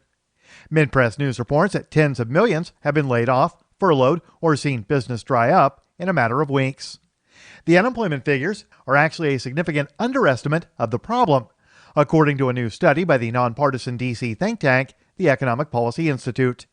Their survey of over 24,000 Americans found that for every 10 people who successfully filed for unemployment benefits in the last 4 weeks, 3 to 4 additional people attempted to apply, but were unable to navigate the system to make a claim. 2 additional people did not even try because of the complicated application process. Adding the numbers to the millions of underemployed Americans makes the likely total of unemployed top 40 million people. All of that from a 40-year low in February. Ever wonder where we find all the news to report right here on the Liberty Beat? Visit snls.news to get the world's most censored media published all in one place. Save yourself from the endless time spent searching for reliable alternative media. SNLS News makes it quick and easy. No ads, no clickbait, just raw headlines, 24 hours a day. Visit snls.news and get informed today without the corporate media spin. Your news now continues. The New York State Education Department has blocked schools from using a state funding mechanism to purchase facial recognition systems. According to the New York Civil Liberties Union, the Lockport City School District purchased a facial recognition system using state funds allocated through the Smart Schools Bond Act. The program set aside $2 billion to improve learning and opportunity for students throughout New York. Activist Post reports in an unannounced move, the Education Department changed SSBA application requirements, specifically barring funds for the purchase of facial recognition technology. The New York Education Department website now stipulates, quote, "The review board is not currently approving plans that include facial recognition technology or other similar self-learning analytic software," end quote. In an email, Deputy Director, Education Policy Center, New York Civil Liberties Union, Stephanie Coyle, called the change huge. Breaking Defense, a digital magazine that covers military issues, reports that Israel may ask for its U.S. aid early, possibly in a lump sum that could be as high as $7.6 billion. Mid-press news reports that would work out to almost $21 million per day from American taxpayers, even though the U.S. is approaching a $4 trillion deficit, the largest in the world, and Israel typically has a lower unemployment rate than the United States. The report is by Breaking Defense Israel correspondent Ari Agozi, an Israeli citizen who served in the Israeli military and is close to the Israeli security establishment. Agozi's article states that because of the coronavirus pandemic, quote, Israel's Ministry of Defense and High Command have hammered out an emergency plan for an appeal to Washington, end quote. U.S. aid to Israel is normally dispersed in October, in a lump sum that is deposited to an interest-bearing Israeli account in the New York Federal Reserve Bank. Support for the Liberty Beat is brought to you by the Homestead Guru. The Homestead Guru is an educational website offering tips, tools, news, stories, and commentary on everything homesteading. Topics include green homes, gardening, animal husbandry, do-it-yourself, home remedies, alternative energy, survivalism, unschooling, and more. Those details are found online at thehomestead.guru. This is the Liberty Beat, powered by the SNLS Network at snlsnetwork.com. I'm Mick Murrow, reporting for the Liberty Beat, reminding you, spread liberty with a smile. Several weeks after the car accident that resulted in the death of his longtime friend Matthew Abrams, local man Keith Bisbee told Onion reporters today that he isn't sure how much longer he should continue using the photo of his deceased friend as his profile picture on Facebook. People can't really expect me to keep this up forever, right? Bisbee told reporters he felt like he had done more than his part to preserve the young man's memory. Bisbee added, however, that he had no idea when to go about changing his profile picture. I'm pretty sure nobody would judge me if I went ahead and changed the photo right now. Matt wouldn't expect me to still have a picture of him up. I mean, I wouldn't expect that of him. You know, I should just do it. Maybe I can go online later tonight when nobody's on. but his girlfriend gets home late from work. I don't really want to seem disrespectful. Maybe you could do it tomorrow morning, or... At this time, Bisbee has reluctantly changed his profile picture to an image of a gay rights equal sign and is, quote, just waiting to see what happens next. This is the Onion News Network.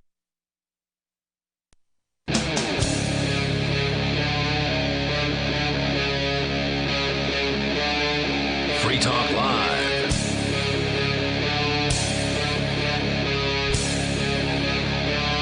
Free Talk Live. Live Saturday edition of the show. You're invited if you want to join us here. The toll-free number is 855-450-FREE like freedom. Been hoping to hear more stories about business owners just going ahead and saying, you know what, freedom is what matters here. My freedom to do business, to help my employees and my customers. I should be able to do what I want. I'm going to open my business and shouldn't need permission from a government. That's for sure. Right. Screw the consequences. Well, somebody tried that out in Maine, and we're going to hear more about that story. Captain Kickass, you've got that here tonight. It's Ian and Captain Kickass in the studio, but we're going back into your phone calls and thoughts here as well. Plus, I do want to invite you over to the Discord. I just had a listener ping me on Telegram, actually, of all places, and said that he wanted to get connected to places where people are discussing things. You know, he's a listener of Free Talk Live. And I said, you know, it's actually Discord is probably the best place to go, where there's more discussions happening related to or not related to Free Talk Live. 24/7. Bunch of different channels, lots of different people talking about various different things. There's a channel called On Air Chat, which kind of tends to follow the things that happen on the show, but not always. And then there's other channels like cryptocurrency or goldbacks, or there's a whole channel for just coronavirus. There's a whole memes channel as well. So, you know, hop on in there and have fun over at discord.lrn.fm. You should get the Discord app, although they do have a web version. I recommend grabbing the app. It just makes it a lot easier. It's a nice looking app and it works pretty well. You get your user account created and then just in your browser, just type in discord.lrn.fm. Press enter, and it should pop you right into our chat server, and then you're good to go, and you can have all kinds of cool conversations with interesting people there, and it's free. So let's go back to your calls and thoughts here. I think Graham's still on the line in Pennsylvania. So, Graham, you were calling in. You were saying that you were able to find another job, amazingly, as you know, many people have just gone on to unemployment, but I wasn't sure what you were kind of building up to or what your point was, so go ahead. Graham, in Pennsylvania, going once. Sounded like there was somebody there. Graham going twice. All right, well, thanks for the call. Let's go to John. He's in Dover, Delaware, listening to WDOV. Hello, John. Yeah, hello. I just wanted to say how sad and ashamed I am of everybody right now. Everybody? And how ridiculous. Excuse me? You said everybody? Just everybody as a whole, the way, how tame, you know, the American man has become in the last, I would say, 10 to 20 years, that everybody's just going to go ahead and wear these ridiculous-looking masks in the store, man. It looks ridiculous. We ought to be wearing clown shoes with the mask that they're forcing us to wear. It's absolutely ridiculous. I wouldn't be surprised. The only reason we were wearing masks in the first place was to stop the curve so the hospitals did not get overwhelmed. That's what they said. The hospitals aren't overwhelmed. The hospitals, many of them are shut down. Let's get back. Excuse me? I said many of the hospitals are shut down just because there's no work. They're not even allowed to do elective procedures in most states. Business, dude. Yeah. This is ridiculous, man. It's unbelievable. Well, I do want to say this, John. I don't want to say that people are ridiculous necessarily for wearing a mask. I mean, maybe some people have legitimate fears or reasons for it. I mean, you can wear whatever you want. I don't care. I'm not going to judge somebody for that. Don't force me to wear it in the store. If I don't want to wear one, I shouldn't have to wear one. Exactly. Right. Yeah, I'm with you there. What's ridiculous is a mandate, which, by the way, now Massachusetts apparently has a mask that is mandatory. According to masslive.com, which is a major news site down in Massachusetts, Charlie Baker, the governor there, signed an executive order Friday requiring residents to wear masks in public, including people who take public transit and grocery shopping. Now, does it only require residents to, or is everyone that comes to Massachusetts? Yeah, if I'm not a resident, can I go without a mask? Well, Well, here in Delaware, you can't go in anywhere in a public store anywhere at all without having a mask. Now, wait a minute. When you say that, is it an order from the government, or is it something that these businesses are doing? Government order. Anything that New York does and New Jersey does, Delaware is such a small state. They're just a bunch of Democrat copycats here too, man. It's all the same old story, dude. I'm sick and tired of it. It's way overreach, man. Yeah, These people it's are insane. overreaching. Nobody's fighting back. I'm surprised the bricks haven't started going through the windows yet. In the 90s, people wouldn't have taken this stuff, man. What do they got these people putting something in the water that's taming everybody out, making us soft and weak, man? If we let them get away with this, this is a test. They're testing the waters right now. Oh, yeah. It's going to get worse. They can push us. And they're doing a pretty good job, guys. John, I appreciate you being fired up about this, man. I'm on board with you, and I thank you for the call I tonight. share many of his sentiments, and the culprit that I tend to point to, generally speaking, as to how did this occur, of course, is public education. Government education. And by public, I mean government. And that's the thing about the word public. Whenever it's used by government, it doesn't mean public. It means government, right? That's so what it means. Public parks are government parks. The public works are government works. Yep. Public education, it's government education, right? So if you want to use correct terminology, public's like a euphemism almost. A euphemism for government. But I point to 12 years of indoctrination. It's more than that. Well, thereabouts. Right, it's 12 years to get you started. Kindergarten, 13 then, if you include college, kindergarten. add another 4 to 6, and then 2 to 4 to 6. And then everybody who pays attention to any branch of the mainstream news, whether you're on one side or the other side, if that kind of a thing. You're watching Fox News or you're watching CNN or whatever it is. That is reinforcing all the indoctrination that has been pounded into your head over the time that you spent in the public school system. And that's why everybody feels like they need to pick a team when you don't. The only team you need to pick is freedom. Team freedom.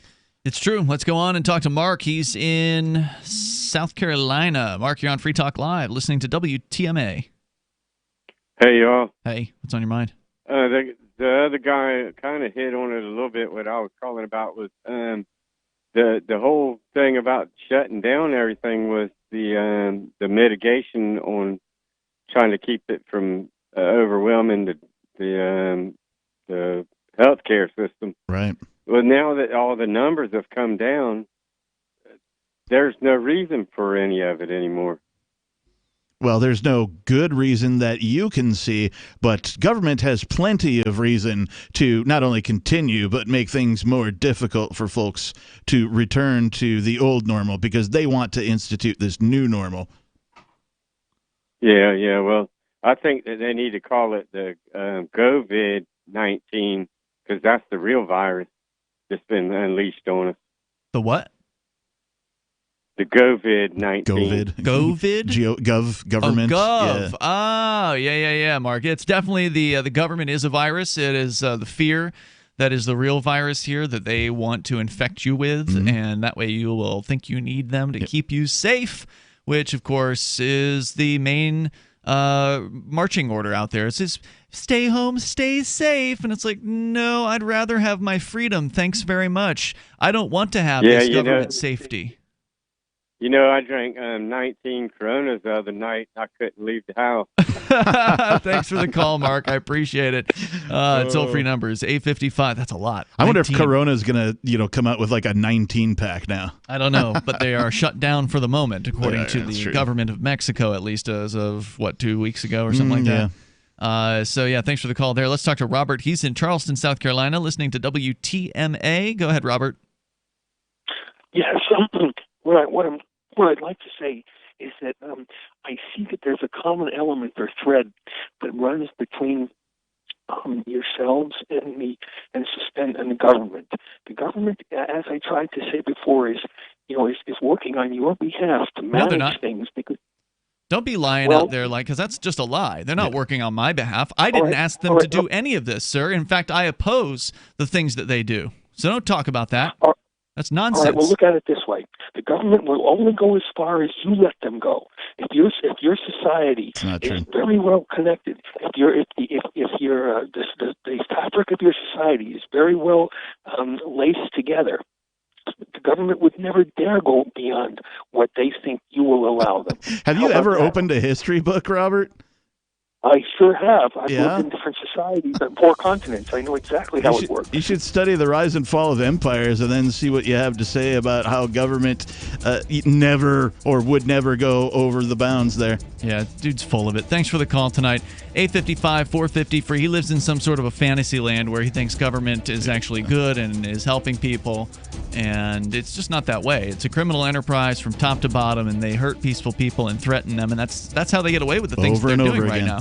And let's talk about what they're doing to business owners coming up. Free Talk Live is now on more than 200 radio stations nationwide. We've had more than 18 million podcast downloads, and we claim millions of listens a month. We're a multimedia ad venue with print, email, web, and terrestrial radio marketing platforms. We strive to have ad packages that cater to advertisers big and small. Contact me today at mark@freetalklive.com to see what we can do for you. mark@freetalklive.com. If you're a local advertiser, contact this station. But if you can service a national audience, contact me, mark@freetalklive.com. Bitcoin.com has launched a trading platform at local.bitcoin.com, allowing you to buy or sell Bitcoin Cash via dozens of payment methods like PayPal, Venmo, bank deposit, remittances, or meeting in person with cash. There are no ID requirements to sign up for and use the site, and all communications between buyers and sellers are encrypted. Finally, a global trading platform that respects your privacy. Visit local.bitcoin.com to get started trading Bitcoin Cash. local.bitcoin.com. My dog Mojo was half beagle and half coonhound. He ate everything in sight. He would swallow things whole, including a chicken carcass, a bird nest with a bird in it, and assorted stones and sticks. We had to take him to the veterinary emergency room. After surgery, Mojo had skin issues. He was constantly itching and scratching, chewing on his feet and chewing the hair right off of his legs, being irritated, lethargic, and just not the same dog. DINOVITE.com. When we put him on the Dinovite, he took right to it. All of these symptoms disappeared. Dinovite is nutrition. If you want the dog to be healthy, you got to feed it something healthy. Something that he actually likes to eat. You need to put him on Dinovite. Dinovite for life. If you love your dog, you don't just want him healthy, you want him to be happy. You won't believe how happy your dog will be. DINOVITE.com. On Free Talk Live, we're bringing people to the ideas of liberty every day. From wrestling superstars like Glenn Jacobs. You guys really are having an impact, I believe. Like I said, a lot of where I am now is due to listening to Free Talk Live. You changed my mind on some very important issues years ago. To random people tuning in on the radio. I was kind of stuck in the left-right paradigm. I heard your show by chance on a Saturday night. From there, I went on, joined the Free State Project, and become an amplifier. So, I mean, that's really the reason why I amp is because I know that if it wasn't for you guys being on as many stations as you are, I never would have found the ideas of liberty. Your amp will directly change more lives by getting Free Talk Live in front of people looking for talk radio online and on the air. When you amp Free Talk Live, you get perks like access to the AMP-only Facebook group and AMP podcast. Visit amp.freetalklive.com. What if you want to hear the latest episode of Free Talk Live, but all you have is your phone, you forgot to download our archive, and you have no data connection? You can call our Listen line at 641-793-0191. That's a long-distance number, so you may incur charges. If not, listen as long as you want. 641-793-0191. The Free Talk Live Listen line, 641-793-0191.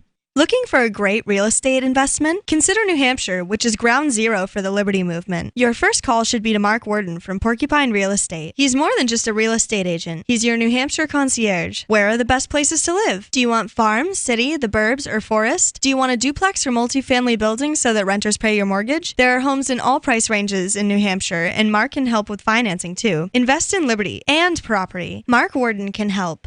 PorcupineRealEstate.com. You're listening to the best liberty-oriented audio streamed around the clock, on the air, and online. This is the Liberty Radio Network at LRN.FM.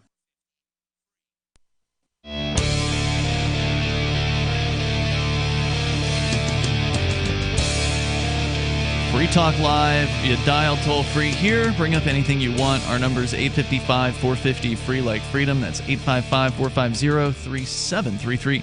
We've got the Discord call-in line rooms at discord.lrn.fm. Live Saturday edition of the show. With you tonight, it's Ian. And the captain. Also, do you want more businesses accepting Bitcoin Cash and Dash? Well, with AnyPay, you can now earn passive income for every purchase made at the businesses that you recruit to accept cryptocurrency like Bitcoin Cash and Dash via the AnyPay Cash Register app. You can download the app for yourself, try it out, get a feel for how it works, add your crypto wallet addresses in the back end and test it out. Then when you're ready, install it at a real-life business in your area and tell them you did it over at anypayinc.com. That's anypayinc.com. And gotta love AnyPay, man. They're doing great work even during this fantastic COVID ridiculous crackdown. The AnyPay system is still useful. If you can't, we were just at Taco Biondo today on the way back from the protest in Concord, which, if you're just tuning in, was massive. There were several hundred people in Concord today outside the State House. They took the State House steps, armed people, people with signs, happy people. It was wonderful. But we went to one of our favorite places to get some grub, Taco Biondo, which accepts cryptocurrency. But they're closed. You can't go in. You have to put a phone order in, and then they come out and bring you the food into the parking lot. Well, I can't pay with cash over the phone, but I can pay with cryptocurrency through the AnyPay system. They've got a new website out called Energy City, NRGCTY.com, and it allows you to do remote payments. So I can pull up the payment pin pad for Thirsty Owl or for Taco Biondo or other ones, right? Anywhere else, there's places in Bangkok, places in New Hampshire. You can pull up the payment processor for any of those places that have AnyPay, and you can just pop it right into your phone's browser or your laptop or wherever, and then pay with your own wallet from a mile away. It's so awesome. However far away you are, halfway across the world. Yeah. I mean, if you want to. So it's really cool. All right, so check out AnyPay, anypayinc.com. Let's get back into the story here in just a moment. I do have Gopal on the line. He is on our Discord server. We got this story about this restaurant in Maine that was cracked down upon by the government gang. Go ahead, Gopal. You're on Free Talk Live, calling from California first. What's going on, guys? I'll tell you a Corona joke, but you wouldn't get it. Somebody else told me that the other day. That was me. Captain? Yeah, That's right. I told that at the nightcap. That's right. It's a good joke. I like it.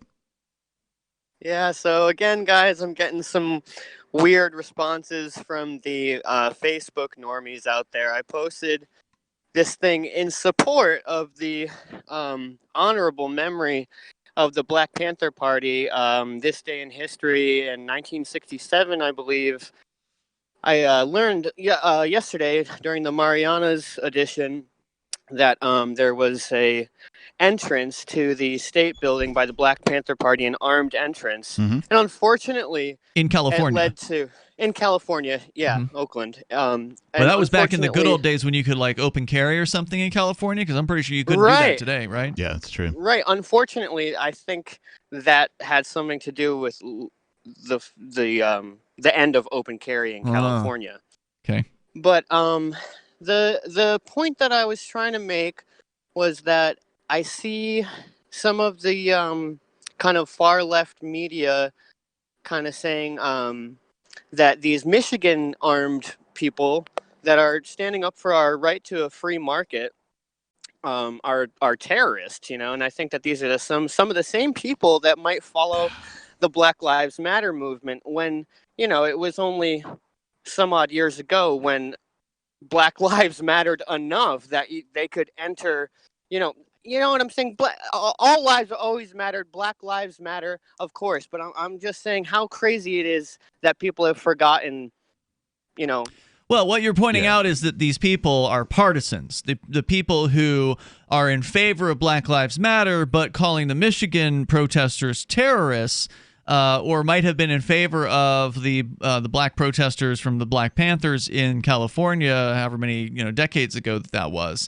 That they don't see the similarities, that they're willfully blind to what the similarities are between these protests, and it's their partisanship that is the blindness.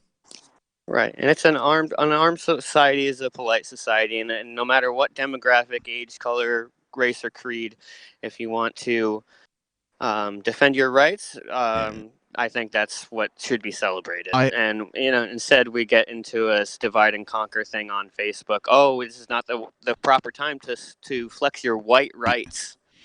Yeah, I see similar sentiments, and I think you are aware that I spent a good deal of time, 20 plus years, in the Seattle, Washington area. So I'm familiar with the left coast and all that entails, and I've got plenty of normie friends that share the sentiments that you're sharing. And to me, it's like, you know what? They're doing something that they care about.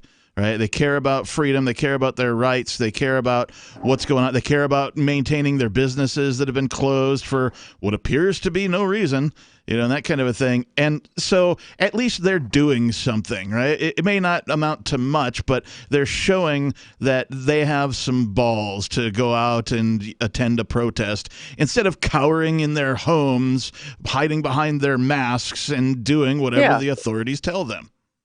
Well, both groups normalized an armed citizenry, and both groups, I believe, had those protests peacefully without firing those firearms. Right. So I thought that it's better to look at the things that the groups have in common. I got to tell you, the rally that we were at today, lots of guns, lots of what the lefties would call assault-style weapons, right? That kind of a thing, as well as many handguns, open carry, and all that kind of thing. I never felt safer than I did today. Right. Yep, it's true. Gopal, thanks for the call tonight. I appreciate hearing from you. He's out there in California right now, where there's actually quite a bit of protesting going on. It apparently wasn't just Sacramento. I was digging a little deeper into this story. Good. Come on, California. There's actually multiple protests in different cities around California with people, because it's a big state, right? Yeah. Like, it's not like here in New Hampshire where, it's an hour up the road to the Capitol, pretty much from wherever you are, except for the most northern part. But in California, according to the AP, they had... Nothing would warm my heart more than to see California, of all places, begin mass protests. Yeah, that would be awesome. And that's what apparently is happening. There's the Huntington Beach one that I mentioned to you previously, where they swarmed the streets, backing up traffic for at least a mile, because they weren't allowed to go onto the beaches. Right. So like, well, you don't want to listen to the beach, we're just going to stand in the street. Yeah. Now, I'm not in favor of backing up traffic. I think that's a poor form of protest. Sure. But people are mad. So another interesting story, Captain, you started it in the last hour. Mm-hmm. It was about a restaurant in Maine, in a town in Maine, that decided, the owner said he was going to open up. He did. And then within a day, the government gang came down on him? Yeah, more than 150 people came to Sunday River Brewing Company in Bethel on Friday afternoon after co-owner Rick Savage, that's his name, Rick Savage, great name, announced Thursday night that he would reopen in defiance of state orders meant to prevent the spread of the coronavirus. After learning that he'd lost the licenses around 4:30 p.m., Savage initially said he planned to keep operating the restaurant and just pay the daily fines that he would face. However, later in the evening, Sunday River Brewing Company posted a Facebook post stating that the restaurant would be closed until further notice. But, the story... hold that thought. Yeah. We got more coming up here. You can join us on the radio. The toll-free number is 855-450-FREE. We'll get into this, see what he has to say, what happened, and why this approach didn't work. This is Free Talk Live. And that's where we're normally supposed to be into commercials. We're going to go ahead and vamp here just because they are not present. Oh, wait, I'm muted. That was my bad. I'm muted. more moments. Is working to finally make crypto go mainstream. It's designed to be scalable enough to support everyday payments and even elections without the state. Bitcoin was originally supposed to be a peer-to-peer cash system, the way we would all pay one another without having to trust any third party. But instead, over time, it mostly became a store of value. That's because every 10 minutes, the Bitcoin network must put all transactions into a block, and that block can only hold so much. If crypto is to become mainstream, for everyone to use it in everyday payments, we need a new architecture, one that's as secure as Bitcoin while being far more scalable. Check out intercoin.org to find out more, and maybe pick up some of those coins for yourself. The Free State Project has reached its goal of 20,000 liberty lovers who've pledged to move to New Hampshire and get active to achieve liberty in our lifetime. Perhaps you're trying to figure out what part of New Hampshire should be your destination. If so, consider Keene. You'll find more than 150 reasons to move to Keene at move.freekeene.com. Keene is famous for its historic, publicity-generating activism, as well as being the liberty media capital of the world. It's home to freekeene.com, New Hampshire's destination for liberty activism, news, and opinion. For years, we've been compiling over 150 reasons to move to Keene at move.freekeene.com, where you'll learn about some of what's happening here and what makes Keene a great place to live. If you love liberty, you'll probably enjoy anywhere you end up in the Shire. But do your due diligence first. Please visit move.freekeene.com for the full list of over 150 reasons to move to Keene. That's move.freekeene.com. Are you tired of governments murdering people around the world? Stop using their money. There is an alternative. Bitcoin is a stateless, free market, non-political currency. Bitcoin cannot be inflated or controlled by any government. By using their money, you are helping the state. Stop doing it. You have an incredible alternative available now. Learn it, use it, spread it. Get started with Bitcoin at bitcoin.com. That's bitcoin.com. Some of you asked, and now we've delivered. LRN.FM's live Keene, New Hampshire studio shows are now streamed in HD on Twitch. Visit our channel at twitch.lrn.fm and give it a follow. If you have Amazon Prime, you get one free subscription on Twitch. If you use it on our channel, Twitch will give LRN.FM a monthly piece of your Prime subscription cost. So please watch, follow, share, and subscribe to twitch.lrn.fm. That's twitch.lrn.fm. This is Michael Dean from the Freedom Fiends. I've run websites since 1996 and have used over a dozen web hosts in that time. AgristHosting.com is the only one that hasn't broken my heart. Agrist Hosting's uptime and service is stellar, and their DDoS mitigation is the best I've seen. That's important because if you tell the truth in this world, you'll ruffle feathers. And some people will try dirty tricks to silence your voice. No matter what the haters hit us with, Agrist Hosting keeps our websites online. If you have a mission-critical commercial presence or a world-changing activism site, you cannot tolerate any skullduggery. So go with agristhosting.com. Have a WordPress or blog site, but you're not satisfied with performance or uptime? Or just want raw hosting? Want to pay with Bitcoin? Agrist Hosting specializes in high-performance hosting with personalized service. Go to agristhosting.com and click on the button that says Get Hosted. That's agristhosting.com.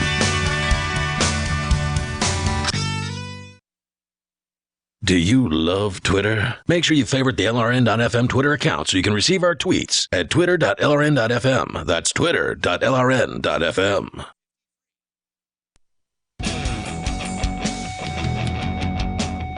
Free Talk Live Saturday edition of the program. You're invited. We'll do it live. We are doing it live. Oh, yeah. Just without the profanity. And we can do that here. Sadly. 855, 450 free, because we aren't completely free on the radio, but mostly we're still free in the United States to complain, at least at this point. Thankfully, yeah. We still have that freedom. So far. You don't, however, have the freedom to own your own property, because they'll take it from you if you don't pay property taxes. Oh, what's that?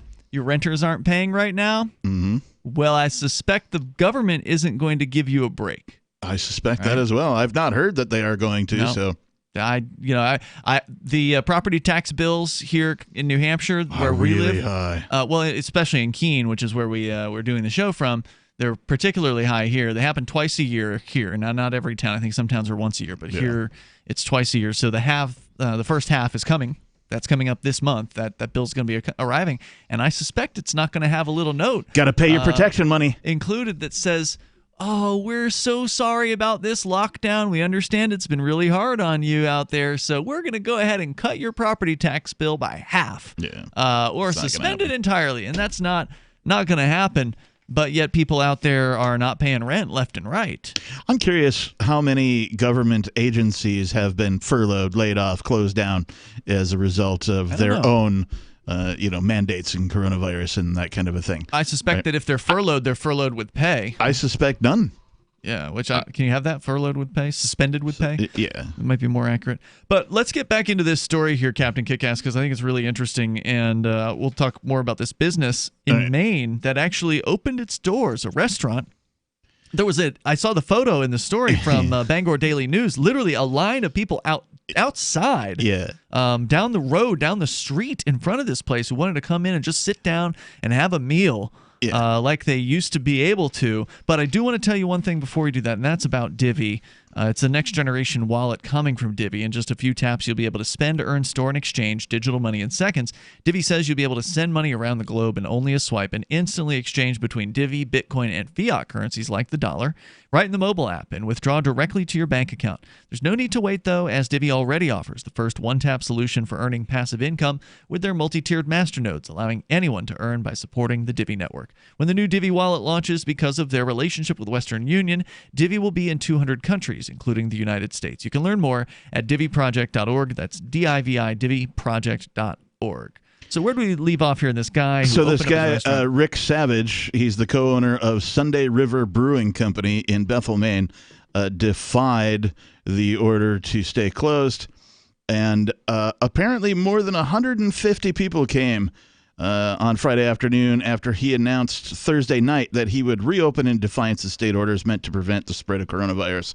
After learning that we covered that, they yanked his licenses. So what happened is frustration with the state's coronavirus-related business restrictions has been growing in some circles, but the restaurant's deliberate act of disobedience appeared to be the clearest example yet of those tensions boiling over in Maine.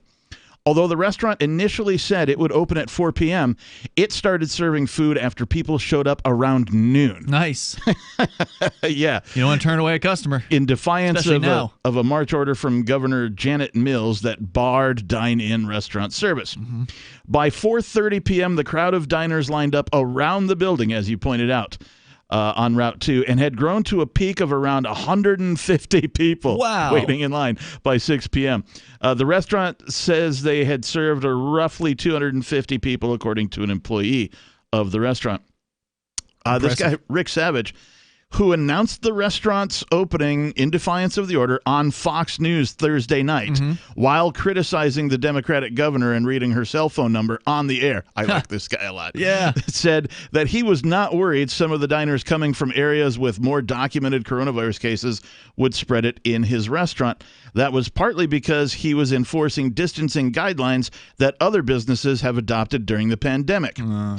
He says if Home Depot, Lowe's, and Walmart can do 6-foot spacing and be open, then his restaurant could as well. That's a quote from him. And I can't disagree with him on that. No. Right? I mean, why is distancing okay for some businesses to remain open, but not others? Yeah, I mean, he's making a good point there, but it still is sort of like oh, look at me, I'm willing to obey these rules. Yeah. Oh, I'll do social distancing too. If it were me, I'd put a sign up on the door saying enter at your own risk, and then you can sit wherever the hell you want to sit. Your body, your choice, right? If you don't want to take that risk, go somewhere else. Yeah. You go eat at home. So he said, I really don't believe it at this point. When asked if it might be dangerous to let those diners into the restaurant, I'm not a medical expert. I serve food, said Rick. As for the many diners standing less than 6 feet from each other while waiting for a seat, he said, I can't tell them where to stand and what to do. We're America. If they want to isolate, they can isolate. Good. Yeah, this guy's spot on. Violating orders made under the governor's emergency powers are punishable as a misdemeanor crime, and the deputy director of the state's liquor regulator said Savage could face a penalty if he opened to dine-in customers. However, Savage said earlier that he did not think he would lose his liquor license because he decided against serving booze on this particular Friday. He violated the state's orders with hope that other businesses would decide to join him so that he could support his 65 employees, he said. Wow. And I'm sure they're hurting, right, having been closed for 6 weeks or whatever it's been. In general, there appears to be support for the restrictions Mills has put in place. That's the governor. Yeah, the governor. She has received high polling marks. I keep hearing this about these governors. Yep. They're polling high. Well, who the hell are they polling that they're rating this high? That's a good question. Supposedly 72% of Mainers saying they somewhat or strongly approve of her handling. But that's the thing is, Captain, we don't run in those circles, right? So we don't hang out with people generally who think differently, significantly. We don't associate regularly with people who are like, please tell me what to do, government. I want to know I don't know what to do. I can't take care of myself. It's too risky. It's so dangerous. I need some bureaucrat to tell me everything. We don't hang out with those people. Yeah, so I hope that you're right, and I hope that these polls are skewed and that they're finding somehow an obedient class of people to respond to these, and that they're not indicative of what actual average people think. Yeah. You know, if you go to the protests that we went to today with several hundred people attending, you'd think that there's a significant portion of people who are in favor of freedom still, but it's hard to really judge what the truth is about that stuff. And just to sort of wrap this up here, the hospitality industry has hammered a plan released by the Governor Mills this week that would limit restaurants and hotels well into the summer. The crowd that turned out to Bethel on Friday afternoon was also vehemently opposed. Nice. At one point, diners waiting outside Sunday River Brewing Company gave Savage a round of applause when he emerged from the restaurant. In interviews, some said they had come to support his operation because they disagreed with Mills' order and felt that they would be too onerous for the tourism industry. The fact that some of them were more elderly and at risk from the harmful effects of the coronavirus didn't deter them. Most of the cars in the parking lot Friday were from Maine, but a handful had plates from other states such as Massachusetts, New Hampshire, New Jersey, and even Florida. All right. Just after they had reached the front of the line, Tom Bailey, age 60, and his 34-year-old son Galen expressed similar frustrations about Mills' orders and said they had come to the restaurant to show solidarity. The Baileys run a family campground with 750 sites in Scarborough, they said, and they worry that most out-of-state families won't be able to justify taking a vacation when those orders call for 2 weeks of quarantine in Maine. They also said it would be possible for businesses such as theirs to responsibly open without contributing to the health crisis. Okay, but the bad part of this story, because that's like mostly a very positive story about the people coming out to support him, the 150 plus people that were waiting to get in, the hundreds that were served, and then they just sort of mention in here that, oh yeah, and he lost his health and liquor licenses and decided that he was going to close until further notice. So there was this big to-do about reopening, and all these people came out to support him and show their support, and likely would have continued to support him. And then once he lost his health and liquor license, he's like, well, I guess that's it. Yep. And that's going to be... Well, he originally said he was going to remain open even after that, but then didn't. Yeah, so now he was cited as a co-owner, so maybe his other co-owners were like, look, dude, we got investment here, we're worried. But that's the problem. Like, if you're going to go out of business, why not just go ahead and do it anyway? It's Free Talk Live.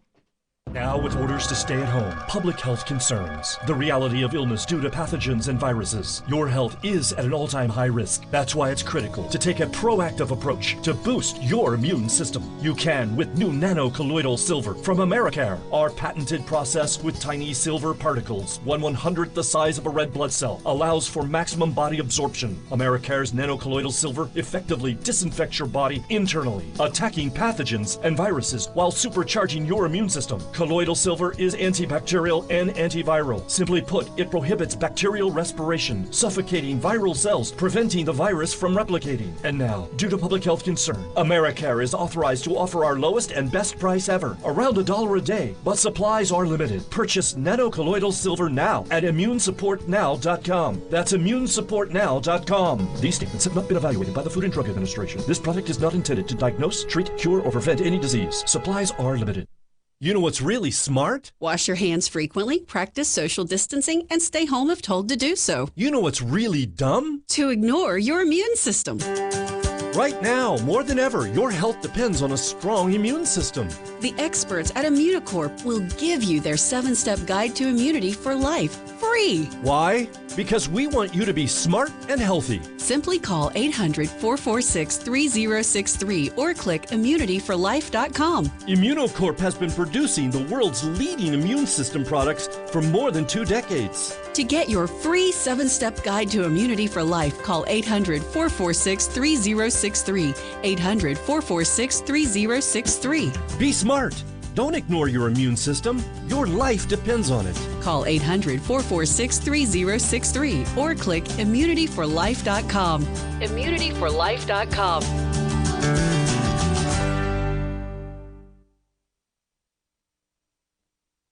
We have some good news. The indictments against Ross Ulbricht in the District of Maryland were dismissed with prejudice, meaning they can never be refiled. This is especially good because those indictments contain the only charge ever made that Ross engaged in murder for hire. This was a serious allegation that Ross Ulbricht denies. It was never prosecuted or ruled on by a jury, but was trumpeted by the federal government and the media as if it were proven fact. The Maryland court held these indictments for almost 5 years, poisoning Ross's case and leaving him under a cloud of unproven allegations. As explained in Ross's appeal to the Supreme Court, the fact that the judge used these allegations to give Ross a draconian sentence of double life without parole violated his Sixth Amendment right to a jury trial. Judges are required to issue sentences based on convictions decided by a jury, not unproven allegations never even charged at trial. Although this is a positive development, the dropped indictment will not set Ross free. Now, a presidential pardon is Ross's only hope of freedom. Sign the petition at freeross.org. freeross.org. So you've heard all 3 hours of the latest episode of Free Talk Live, and you're still hungry for liberty-oriented audio content? Did you know that we have another 24/7 audio stream at LRN.FM? The Liberty Radio Network airs the latest episodes of some of the best liberty-oriented podcasts on the internet around the clock. In addition to recorded content, you'll also hear live shows like Free Talk Live, originating from our Keene, New Hampshire studio. So listen anytime at LRN.FM. That's LRN.FM. So you've signed the Shire Society Declaration and are planning your move to New Hampshire to be around more liberty-oriented people. Next, sign up for the Shire Society Forum at forum.shiresociety.com. There are a bunch of people there who are already in the Shire, and they want to meet you. If you're already in the Shire physically, you should also come by the forums. Remember, not everyone uses Facebook. New people are signing up for the Shire Society Forum every month, so drop in and say hello at forum.shiresociety.com. You can put the Liberty Radio Network on the air in your area. Visit broadcast.lrn.fm to learn how. Broadcast.lrn.fm.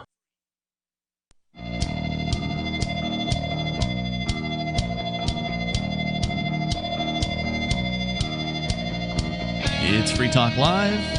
You can bring up anything you want right here. The toll-free number is 855-450-FREE, like freedom. That's 855-450-3733. We have the Discord call-in line rooms. They're over at discord.lrn.fm. Feel free to jump into any of those, and we will join you in there. You'll sound almost like you're sitting here in the studio with us. Tonight it's Ian. And the Reverend Captain Kickass. We will go back to your phone calls and thoughts. And then I've got a video clip of the guy you were just talking about, Rick Captain Savage. Kickass. Yeah, Rick Savage, who was Savage interviewed AF outside of his business, which is a restaurant in Bethel, I think it was? Bethel, Maine.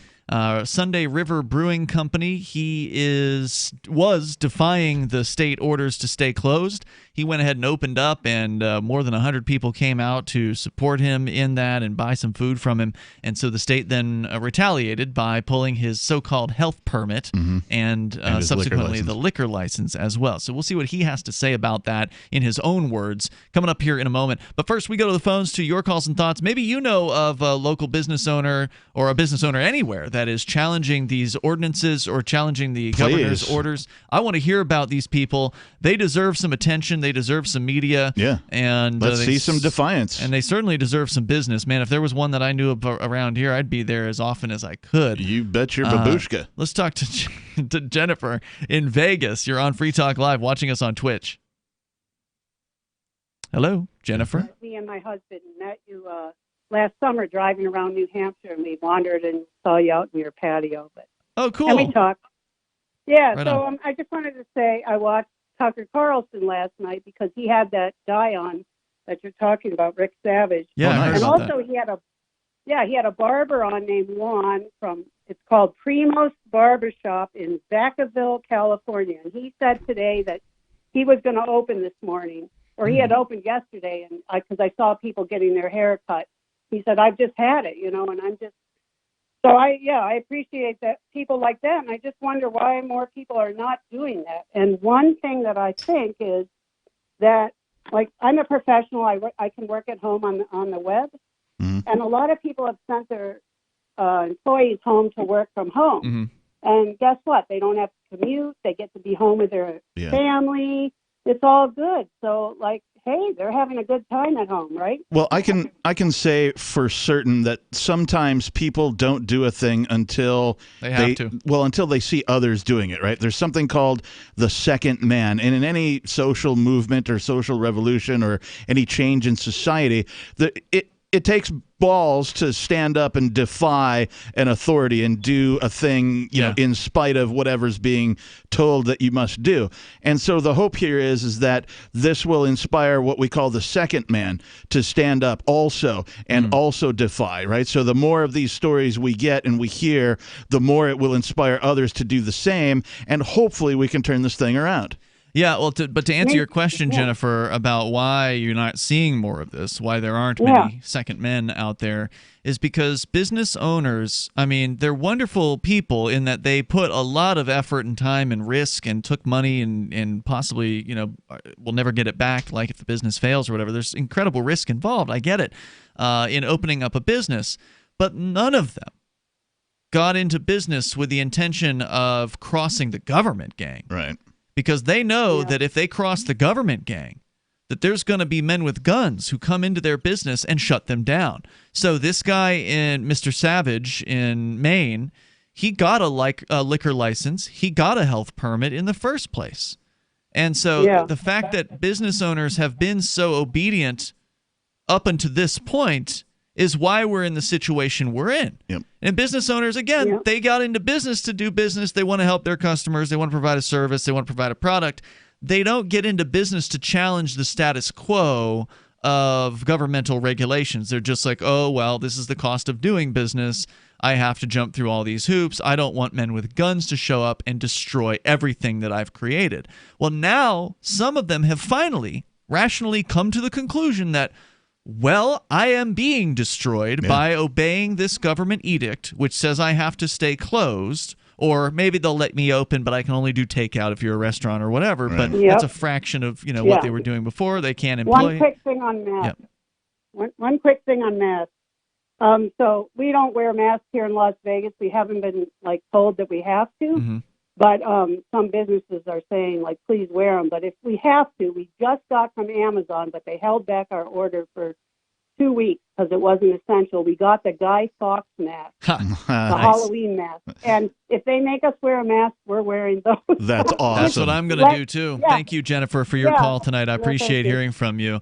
And but, to get just a little further on this topic of why. You got business owners who've now been pushed. This guy is a great example in Bethel, Maine, who've been pushed to the point where they're losing so much money and so much opportunity because they have to be closed and or forced semi-closed or whatever, that these guys are finally, some of them have rightfully come to the conclusion that if I don't do something, meaning violate the government's orders and reopen my business anyway, I'm going to lose my investment. I'm going to lose my business if I don't get customers back through the door immediately.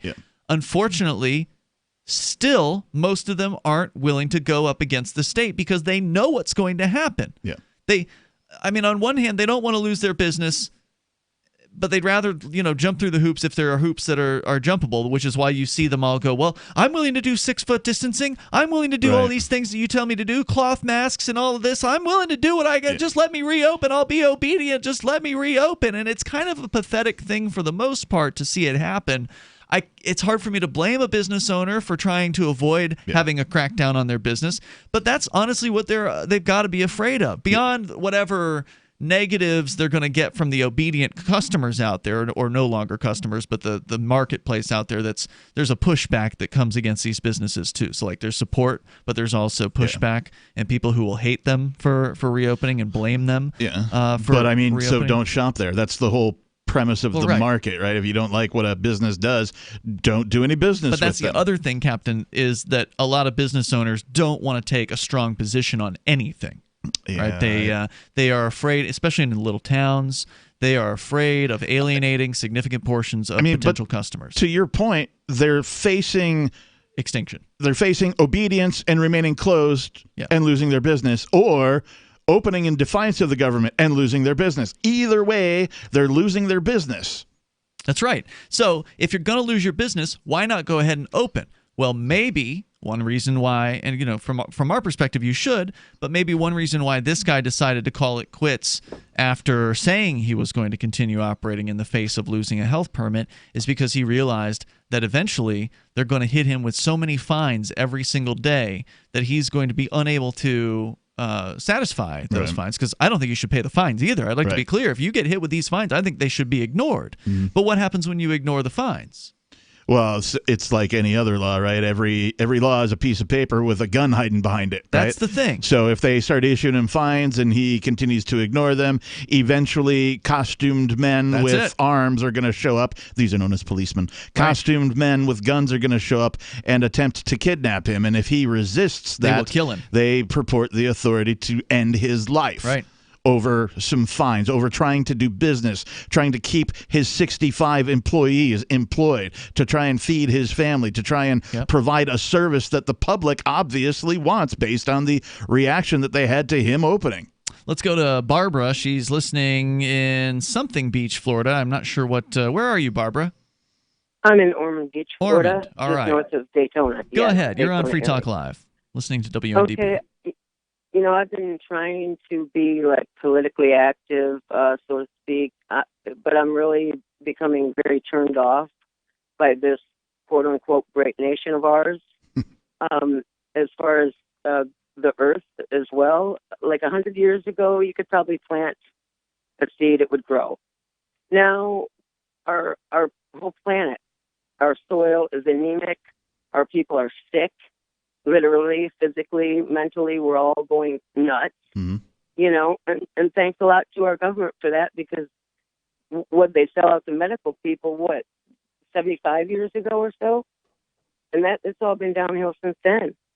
Who can we trust? We can't really trust these bastards. We cannot. No, you can't trust the government. We have ever. to stand up for human beings, because you know what? Not all of us have the money to go move to the moon right now. Right. You know what I'm saying? We just can't. Well, especially Which now. is unfortunate. Yeah. Plus, there's no air up there, so it'd be kind of tough to move to the moon. Well, who knows? That's what they've. But yeah, they've got a lot of know. people who are stuck in sort of an impoverished place, right? And they're going to be even more. And thank you, Barbara, for your call tonight. These workers, who many of whom they're not going to want to go get a job again because now they're on unemployment and or welfare or collecting a check from the government, which of course benefits the government. So if you impoverish somebody and then you get them on the dole, then they become a welfare, recipient, whether that was their intention or not. They can get hooked on that. Even if they went in with the best of intentions, they may not, still have their independence when all is said and done. We're coming up here. Hour 3's next. Free Talk Live. Gold has definitely been on the move recently, and there is no more secure investment historically. McIlvaney ICA has been helping people take delivery of precious metals and find storage options for decades. They've helped thousands of investors with their precious metal IRAs. Call ICA today for your free portfolio review at 800-525-9556 or download their free report online at ICAGoldSilver.com to learn how you can double your gold and silver ounces even within an IRA. 800-525-9556. ICAGoldSilver.com. Gold has definitely been on the move recently, and there is no more secure investment historically. McIlvaney ICA has been helping people take delivery of precious metals and find storage options for decades. They've helped thousands of investors with their precious metal IRAs. Call ICA today for your free portfolio review at 800-525-9556 or download their free report online at ICAGoldSilver.com to learn how you can double your gold and silver ounces even within an IRA. 800-525-9556. ICAGoldSilver.com. The new 4th edition of Healing Our World, The Compassion of Libertarianism, will take your understanding of liberty to a deeper level and has over 1,300 updated references, new cartoons, and a foreword by Dr. Ron Paul. With discounts for multiple book purchases, the 4th edition of Healing Our World is a great gift for the liberals, pragmatists, environmentalists, and Christians in your life who think libertarianism is cold-hearted. Get yours today at healing.freetalklive.com and use promo code FTL for a $5 discount. If you want to know the latest about Free Talk Live before we go on the air, all you need to decide is how you want it delivered. It's your choice. Visit news.freetalklive.com to receive our usually weekly news updates by email. Plus, we have a Twitter account at twitter.freetalklive.com, and you can follow us on the decentralized Mastodon platform at toot.freetalklive.com. toot.freetalklive.com. So please follow us at toot.freetalklive.com and sign up for our emails at news.freetalklive.com. You're listening to the live edition of Free Talk Live. Hour number 3 is next after the news here on the Liberty Radio Network at LRN.FM. This is the Liberty Beat, your daily source for Liberty news and activist updates. Produced in partnership with the SNLS Network and listeners like you. Online at snlsnetwork.com. I'm Mick Murrow with your latest edition of the Liberty Beat. Gold is trading at $1,720, silver at $15.44, and Bitcoin is trading around $8,880. Today's gold, silver, and Bitcoin prices are brought to you by Brave Botanicals, high-quality kratom and CBD at reasonable prices with excellent customer service. Brave Botanicals is activist-owned and mission-driven. The Liberty Beat and Brave Botanicals believe so strongly in the power of kratom, we're giving it away for free. Just go to libertybeat.news/freekratom. This is the Liberty Beat at snlsnetwork.com. In the news, as COVID-19 rips through the United States, a record 26.5 million Americans have filed for jobless benefits since mid-March alone. Numbers not seen since the height of the Great Depression. Mid-press news reports that tens of millions have been laid off, furloughed, or seen business dry up in a matter of weeks. The unemployment figures are actually a significant underestimate of the problem, according to a new study by the nonpartisan D.C. think tank, the Economic Policy Institute. Their survey of over 24,000 Americans found that for every 10 people who successfully filed for unemployment benefits in the last 4 weeks, 3 to 4 additional people attempted to apply, but were unable to navigate the system to make a claim. 2 additional people did not even try because of the complicated application process. Adding the numbers to the millions of underemployed Americans makes the likely total of unemployed top 40 million people. All of that from a 40-year low in February. Ever wonder where we find all the news to report right here on the Liberty Beat? Visit snls.news to get the world's most censored media published all in one place. Save yourself from the endless time spent searching for reliable alternative media. SNLS News makes it quick and easy. No ads, no clickbait, just raw headlines, 24 hours a day. Visit snls.news and get informed today without the corporate media spin. Your news now continues. The New York State Education Department has blocked schools from using a state funding mechanism to purchase facial recognition systems. According to the New York Civil Liberties Union, the Lockport City School District purchased a facial recognition system using state funds allocated through the Smart Schools Bond Act. The program set aside $2 billion to improve learning and opportunity for students throughout New York. Activist Post reports in an unannounced move, the Education Department changed SSBA application requirements, specifically barring funds for the purchase of facial recognition technology. The New York Education Department website now stipulates, quote, "The review board is not currently approving plans that include facial recognition technology or other similar self-learning analytic software," end quote. In an email, Deputy Director, Education Policy Center, New York Civil Liberties Union, Stephanie Coyle, called the change huge. Breaking Defense, a digital magazine that covers military issues, reports that Israel may ask for its U.S. aid early, possibly in a lump sum that could be as high as $7.6 billion. Mid-press news reports that would work out to almost $21 million per day from American taxpayers, even though the U.S. is approaching a $4 trillion deficit, the largest in the world. And Israel typically has a lower unemployment rate than the United States. The report is by Breaking Defense Israel correspondent Ari Agozi, an Israeli citizen who served in the Israeli military and is close to the Israeli security establishment. Agozi's article states that because of the coronavirus pandemic, quote, Israel's Ministry of Defense and High Command have hammered out an emergency plan for an appeal to Washington, end quote. U.S. aid to Israel is normally dispersed in October, in a lump sum that is deposited to an interest-bearing Israeli account in the New York Federal Reserve Bank. Support for the Liberty Beat is brought to you by the Homestead Guru. The Homestead Guru is an educational website offering tips, tools, news, stories, and commentary on everything homesteading. Topics include green homes, gardening, animal husbandry, do-it-yourself, home remedies, alternative energy, survivalism, unschooling, and more. Those details are found online at thehomestead.guru. This is the Liberty Beat, powered by the SNLS Network at snlsnetwork.com. I'm Mick Murrow, reporting for the Liberty Beat, reminding you, spread liberty with a smile.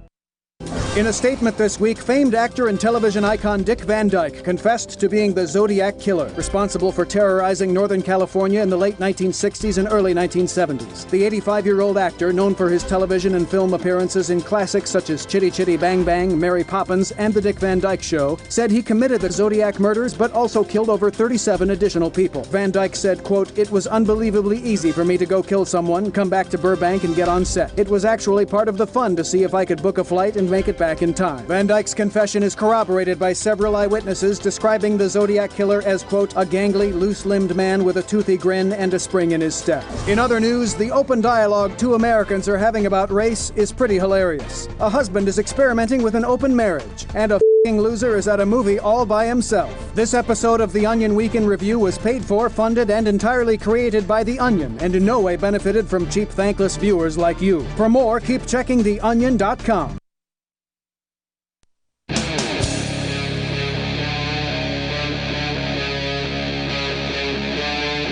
Free Talk Live. It is Free Talk Live. Welcome to it. Hour 3 here on the live Saturday edition of the program. You can dial in here toll-free at 855-450-FREE. We were asking about, local business owners that are standing up against this COVID crackdown nonsense, this insanity. Captain Kickass, you gave an example of a guy in Maine, Rick Savage, who opened up his business in defiance of these orders and subsequently was shut down, not by a SWAT team raid yet. That didn't come, but the threats did come. The pulling of the license did come, and I guess he made the decision that did him in, apparently. So he didn't last more than 48 hours against the state in this particular case. We then just had a lady call up a moment ago saying that she heard about a place called Primo's Barbershop in Vacaville, California, which I didn't have a chance during the news break to look up, but I want to see what's going on with that guy, because he apparently also said this week that he was going to open without asking government permission to do so. So I definitely want to know more about that. If you know of a story in your area, we'd love to hear from you.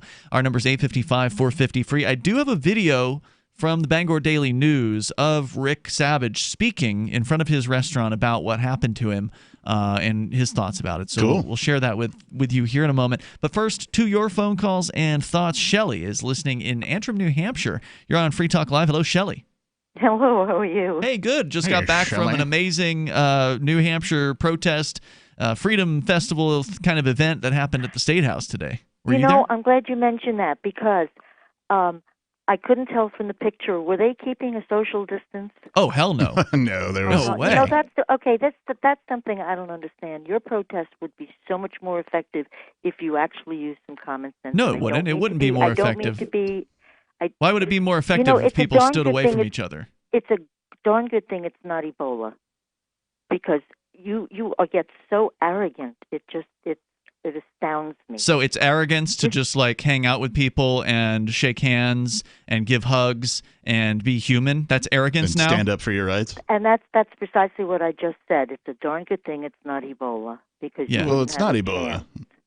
No, it's not, and it's a darn good thing. But like, I'm 74, and yeah, I'm avoiding people. Okay, but you're free to do that. You can be in your house as much as you want to be. If we want to go out, and by the way, there were plenty of older folks there at this particular event. So just because somebody is up in their years doesn't mean that they will all want to go hide. And again, it's your right to make that choice for yourself. But to come on the air and start, looking down your nose, so to speak, towards these people who wanted to just go out and, enjoy each other's company in a public place, to say, oh, well, you ought to be social distancing, stay 6 feet away, and trying to, act like you're so much better than everybody else. It's funny because it seems to me like you're looking down your nose at people who are trying to keep a social distance. And I don't care what you do. It's the people that want to try to tell me how to live, okay? And it's the people that want to enforce their viewpoints on me and force their viewpoints on business owners. Those people are the problem. You talked about owning property, didn't you? Yeah, you can't do that. Yeah, okay. How do you think natives feel? Talk about owning property. You've told them what to do. You own your property. Who are you talking about? Are you talking about Native Americans? All of us. I'm talking about all of us. Yes, and how. So maybe there's a little bit more understanding of how natives felt. Talk about being told what to do. Just want to make sure you're clear. Are you talking about? Are you saying you're a Native American and? No, I'm not. I'm saying that Native Americans have always been told what to do, are still being told. Yeah, and it's shameful, and they should be left alone, and so should everybody else. It's shameful what happened to the Native Americans. They had their lives and their property stolen from them. Mm-hmm. So maybe we're on the same page there. So you think Native Americans should be free people? Is that right? I think Native Americans should be honored as well as everybody else. So, I mean, in many ways, we agree with each other. Wait, well, when you say honored, what I don't agree with is I feel like you're taking this pandemic not seriously. Yeah, it's not serious to me at all. It's just another virus, lady. These things happen all the time. Yeah, have you read up on, the actual infection rates that are, have been deduced now since it's been in several countries? It's nowhere near the fear that everybody thought it was going to be when the original models came out. It's almost the same as the flu. Now, do you cower in fear in your house and wear a mask and social distance every year when flu season rolls around? No, and I don't even get the shot. Good for you. Awesome. So why is this different for you? I'm not because I think it's a much more serious virus. Okay. I don't think it's and I think the way it's so easily transmitted by people who are asymptomatic. But I'm glad you mentioned the mask because that is a joke. The masks will not stop anything unless they're the really good ones that are used in hospitals. Yeah, you're talking about the cloth masks. She and I agree on that one. Yeah, it's just for show. I mean, a lot of this is just for show. And you see all the light coming through all the holes. I mean, sure. I have one that a friend made that's triple layered and has all sorts of stuff to. Yeah, so I agree with you there, Shelley. It's just what you're talking about, these cloth masks, which, by the way, a lot of states are now mandating businesses force their employees to wear cloth masks. Right. It's essentially for a show, right? Like they want people to think, oh, we care and we're doing something and we care about you and blah blah blah, and that's true. I'm sure they do care. It's not helping the situation. It's not shortening the time period. No, but it makes people think that something is happening, and most importantly, from the state's perspective, it shows obedience, and it shows that people are doing what they're told, and now we're all living in this medical sort of authoritarian dystopia, and I find it very offensive, and I thank you for the call tonight. I appreciate hearing from you. The toll-free number is 855-450-FREE, because I don't want to live in that world. Yeah, I don't either. And I just want to say that what you're seeing is guilt, right? This is the most manipulative emotion that human beings have, right, is guilt. And so this whole quarantine shaming, whatever you want to call it, right, it's just guilt. It's like, religions are different from each other, and there's thousands of different religions, but basically they're all guilt with different holidays, right? That's what gets people to I feel guilty because I, committed a sin or whatever. People are like, I feel guilty because I'm not also wearing a mask, right? And so it is manipulative, and I think everybody needs to leave the guilt alone. Let's go to Jerome. He's in Charleston, South Carolina, listening to WTMA. Hello, Jerome. Good evening. Hey, what's on your mind? Hey, I just want to talk about this reporter named Olivia Nuzzi, N-U-Z-Z-I, who asked Trump during one of their press conferences, with all that's going on, does he think that he should be reelected? Hey, if that was Fox, you know what they're going to say. No way you should get reelected if you're a Democrat with all this going on. And now they're trying to stick Biden with some kind of charge about sexual harassment. I mean, did anybody hear Trump on that bus, man? I mean, other than me? It's true. I mean, these guys are both perverts, right? They're both sickos. I like to grab women and... Yeah, we know you can't say that. Right. I'm not going to say Yeah, thank you for that. Yeah. Did anyone that voted for Trump and defends him, talk show hosts, Right. Media, anybody, Fox. Yeah, all the allegations about Biden aren't going to hurt Biden, and the allegations about Trump aren't going to hurt Trump. They're both a bunch of sickos, and they're both power seekers who want to rule over others. And we shouldn't be surprised that someone who is a power seeker is willing to abuse another human being. The question that Jerome, hang on, Jerome, hang on. The question that Jerome is talking about, this Olivia Nuzzi person said, if an American president loses more Americans over the course of 6 weeks than died in the entirety of the Vietnam War, does he deserve to be reelected? Which is that's. First of all, talk about manipulation, right? Yeah. Second of all, if you want to talk about a president losing people, let's talk about all of the bombs that have been dropped continually by every president, not just Trump, who, by the way, through all this coronavirus stuff, has the armed forces bombing brown people still. Yep, it's true. Jerome, I think you had something else you wanted to say. If you want, you can hang on. And we can bring you back here more with Jerome. I'm sure he will be completely partisan, as we expect Jerome to be.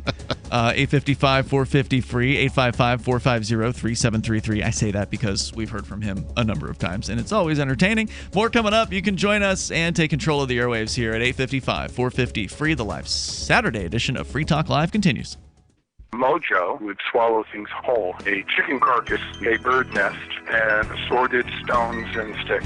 After surgery, Mojo had skin issues. He was constantly itching and scratching, chewing the hair right off of his legs. DINOVITE.com. On the Dinovite, all of these symptoms disappeared. Dinovite is nutrition. If you love your dog, you need to put him on Dinovite. You won't believe how happy your dog will be. DINOVITE.com. Bitcoin.com has launched a trading platform at local.bitcoin.com, allowing you to buy or sell Bitcoin Cash via dozens of payment methods like PayPal, Venmo, bank deposit, remittances, or meeting in person with cash. There are no ID requirements to sign up for and use the site, and all communications between buyers and sellers are encrypted. Finally, a global trading platform that respects your privacy. Visit local.bitcoin.com to get started trading Bitcoin Cash. local.bitcoin.com. Got shaving irritation? Shave Secret shaving oil can help stop it. Shave Secret doesn't cost much and is an all-American product. My name is Chuck Howard, and I developed Shave Secret and pioneered its use starting back in 1991. Ingrown hairs drove me nuts for years. Shaving oil changed all that. Why put up with ingrown hair, bumps, red rash, nicks, and cuts? Shave Secret provides men and women with what we believe is the best shave ever. Our proprietary blend of 100% natural base and essential oils plus a hint of menthol was designed to help eliminate shaving irritations like ingrown hairs, bumps, red rash, nicks, and cuts. We'll lose those shaving irritations. Available at Super Walmart, H-E-B, Wegmans, Giant Eagle, Discount Drug, Navy and Marine Exchanges, Amazon, and ShaveSecret.com. Use the code FTL for Free Talk Live and get a discount. Shave Secret, the best shave ever. Flash flood warning is in effect, and authorities are asking people to stay indoors and avoid the roads. We are urging everyone to seek shelter. Remember, being carried away by this storm is very different from the joy of being carried by Bogdan and seeing for miles from his shoulders. The typhoon is predicted to hit the South Carolina coast the hardest. Chad Williams is live on the scene now. Wind looks pretty strong out there, Chad. Barely. But it is nothing compared to Bogdan. So people in South Carolina aren't worried? No, they laugh at the storm. They are piling sandbags to stop the water. Would mere sand stop Bogdan? But there is real danger. Authorities say that 3 people were killed outside of Charleston when their car was washed into a ravine. And in that we have proof. The storm has failed the true test of strength. Bogdan's greatest power is his gentle heart. Bogdan would never hurl a car full of people into a ravine. So from what you're seeing out there, real strength lies within? Yes. This storm, like all else, is weaker than Bogdan. This is the Onion News Network. LRN.FM now has a Discord. Discord is a free text and voice chat platform, and we now have our own server with a bunch of channels at discord.lrn.fm. You can join other listeners as they chat about various things during our live shows, or anytime, day or night. Discord software is available cross-platform, so you can have it on whatever device you want and take your chats anywhere. Join our Discord at discord.lrn.fm. That's discord.lrn.fm. Cell 411 is a free app for Android and iOS that replaces government-controlled 911. Cell 411 allows you to preset a group of friends or private organizations to show up at any emergency. Cell 411 is a nightmare for the state because it proves their so-called services aren't needed. Cell 411 has had thousands of installs, and of course it's covered by the BIPCOT no government license. Cell 411 because your friends won't shoot you when you're in trouble. Without the government, who would build the emergency services? You and Cell 411. Get it today at getcell411.com. Help get LRN.FM into more ears. Visit promote.lrn.fm for a free bumper sticker, flyers, banners, graphics, and more. Promote.lrn.fm.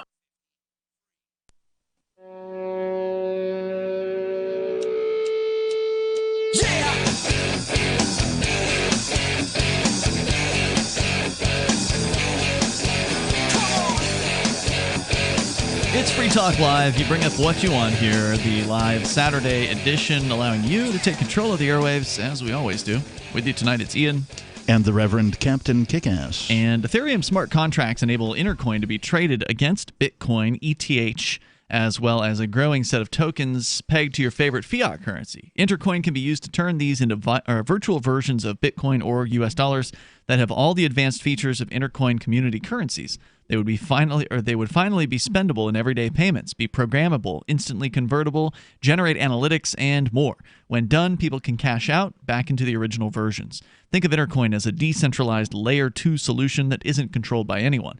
Intercoin is attempting to regain some of our freedoms that are threatened on the internet and in meat space, and we think that's important here on Free Talk Live. So important that we accepted $40,000 worth of Intercoin tokens from Intercoin Incorporated for advertising here.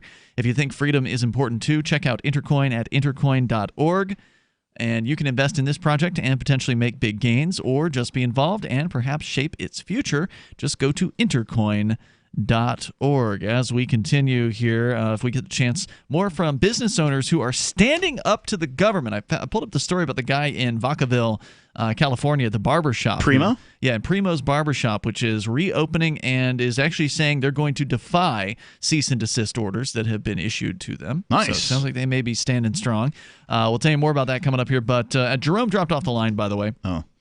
Can't pull Primo's liquor license. This is true. Let's go to Ben. He's in Charleston, South Carolina, listening to WTMA. Hello, Ben. Yeah, hey, what's happening, man? Hey, you're on the air. I catch occasionally pieces of you guys' show, and I really enjoy your perspective. Thanks. I'm a big fan. I don't know Captain Kickass very well, but I just wanted to mention a couple of things. My family business of 43 years shut down in the beginning of this, and I was under the impression that this was to alleviate medical services, and this was supposed to take the brunt of the COVID patients off of medical workers. Yep. So that that was they what the weren't claim inundated. Right. Well, now here we are.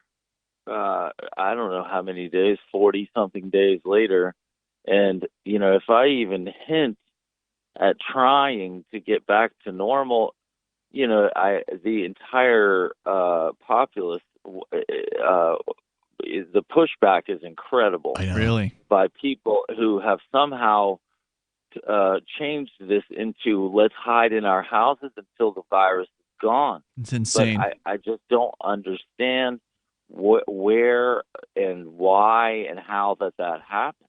Like when did we? You remember early on they loved to throw around the 2 weeks.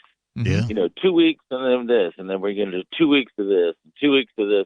We're going to give it 2 weeks.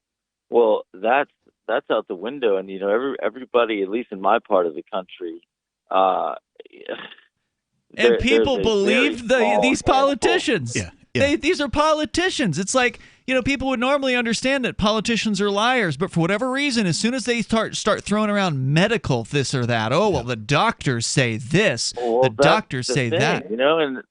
But see, when I look at those things, I see what you see, and I see what other business people see, and that is that the the risk is worth the reward.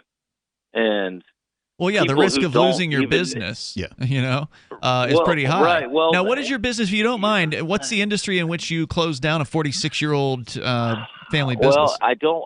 I honest to God, I have so many enemies that I don't want to say exactly what it is. Okay. But I've got.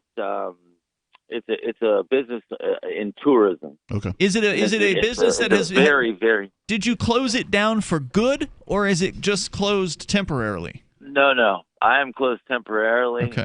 I'm very liquid. We've That's been good. very smart. We've got about 6 months worth of liquidity that I can last. So you can weather the storm for some amount of time. Okay. Well, but you know what? I had to look at the faces of the 81 people that I laid off. Right. To go home and tell their families, and these are breadwinners, right? That they're screwed, that they're screwed, and I cannot bring all 81 of those people back. Nope. Right. I can't bring all 81 of those people back. Especially not if the government gang is going to say to you, well, you have to do 50% of your customer load and, not have people standing near one another and just all these ridiculous rules. And that's another thing, right? Yeah. And what is my reopening going to look like? Is it even going to be feasible? Right. Is it going, all of a sudden, everything is in the government's hands. And that is so terrifying. Yep. Yeah, because they're going to destroy things and they don't care. I mean, that's the whole thing. They act like they care, right? On this, we're concerned about your health. You've got to be safe. Stay safe. Like the government, as though they care about people. And all the actions from the government, of course, is that they don't actually care. Because if they cared about people, they wouldn't treat people like a resource. They wouldn't treat people like, an obedient herd of cattle to be slaughtered and ordered around. And they wouldn't treat us like we're idiots, and people, if they take 2 seconds and realize that if they don't want to come out of their house, they don't have to come out of their house. Yep. Right. For God's sake, just stay in your house if you're so scared. And I know I'm taking too much of you guys' time. No, it's a great call. But there is going to be a large, and this is just my prediction, but there's going to be a large portion of people that decide that they are eternally too scared to come back to work because of COVID. And I think that those people are going to be expected to be taken care of. Yep.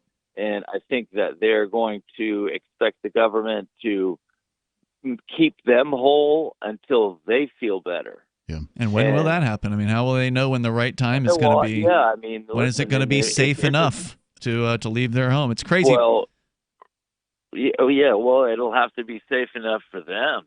Yeah, what's that even mean? He said South Carolina you're calling from, is that right? Yeah. So I pulled up, I have a chart that I brought in that gives me the number of deaths in 2018 from the regular flu versus the number of... I'm in Charleston County. All right, well, this is just South Carolina, the state. So in 2018, 882 people died of the regular flu. In 2019, 166 people have died from COVID in your state. Thank you, Ben. Great call. Really interesting perspective from a business owner there, somebody who's taken this on the chin. Very much so. Had to deal with laying off 80-plus employees from... Good luck, Ben. Man, thank you for the call, and let us know how it's going out there for you over time. 855-450-FREE. That's 855-450-3733. I got to give a credit to these business owners that are brave enough to reopen despite whatever the consequences might be. If we get the chance, we'll talk about the barbershop in Vacaville, California that sounds like they're doing just that. More coming up here. This is Free Talk Live. The next generation wallet is coming from Divvy. In just a few taps, you'll be able to send, earn, spend, and exchange digital money in seconds. Send money around the globe with only a swipe. Instantly exchange between Divvy, Bitcoin, and fiat right in the mobile app and withdraw directly to your bank account. Divvy already offers the first one-tap solution for earning passive income with crypto. Multi-tiered masternodes allow everyone to partake in the network. Visit DivvyProject.org. DivvyProject.org. Gold has definitely been on the move recently, and there is no more secure investment historically. McAlvany ICA has been helping people take delivery of precious metals and find storage options for decades. They've helped thousands of investors with their precious metal IRAs. Call ICA today for your free portfolio review at 800-525-9556 or download their free report online at ICAGoldSilver.com to learn how you can double your gold and silver ounces even within an IRA. 800-525-9556. ICAGoldSilver.com. A congressman recently revealed that legislation totaling 2,900 pages and involving more than $1 trillion was available to members of Congress for less than 48 hours to study and consider. That's over 60 pages of legislation per hour. Do you think anyone read the entire bill? I'm Jim Babka with DownsizeDC.org. Consider a proposal buried in a 3,200-page, $388 billion bill, which would have empowered committee chairmen or their agents to examine Americans' tax returns. When this horrible provision came to light, no one claimed to know how it got into the bill. One congressman questioned said, "I didn't write it, I didn't approve it, I wasn't even consulted." If your attorney represented you this way, he might be disbarred. But this is how Congress represents you every day. That's why DownsizeDC.org has created the Read the Bills Act. You can force Congress to read their bills before they pass them at DownsizeDC.org.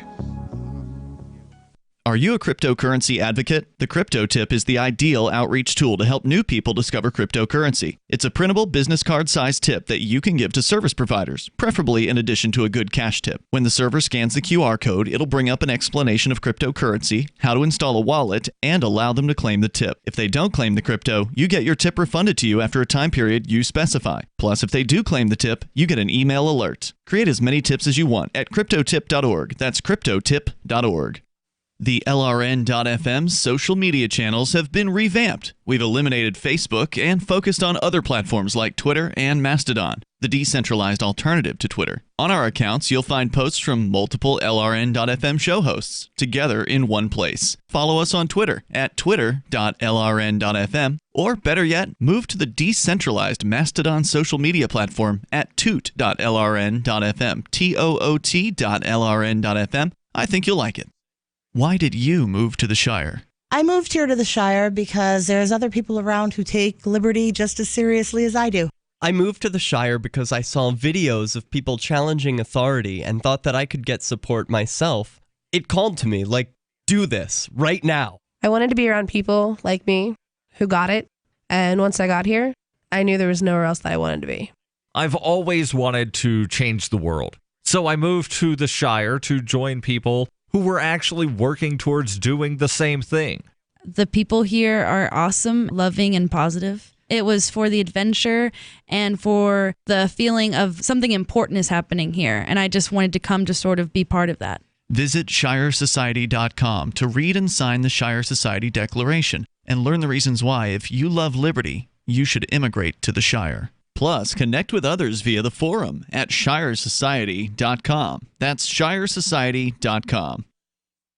Some of our live shows are streamed in HD on Twitch. Please follow and share at twitch.lrn.fm. That's twitch.lrn.fm.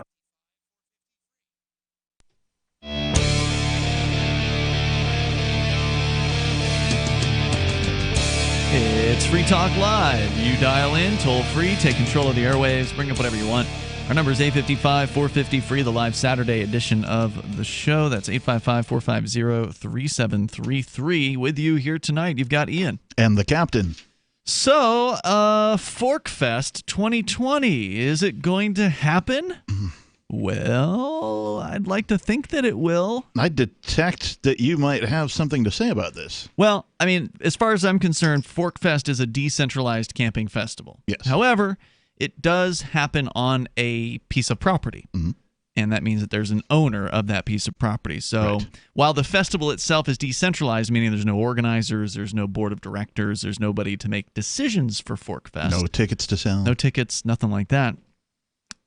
There is that owner of that campground. Right.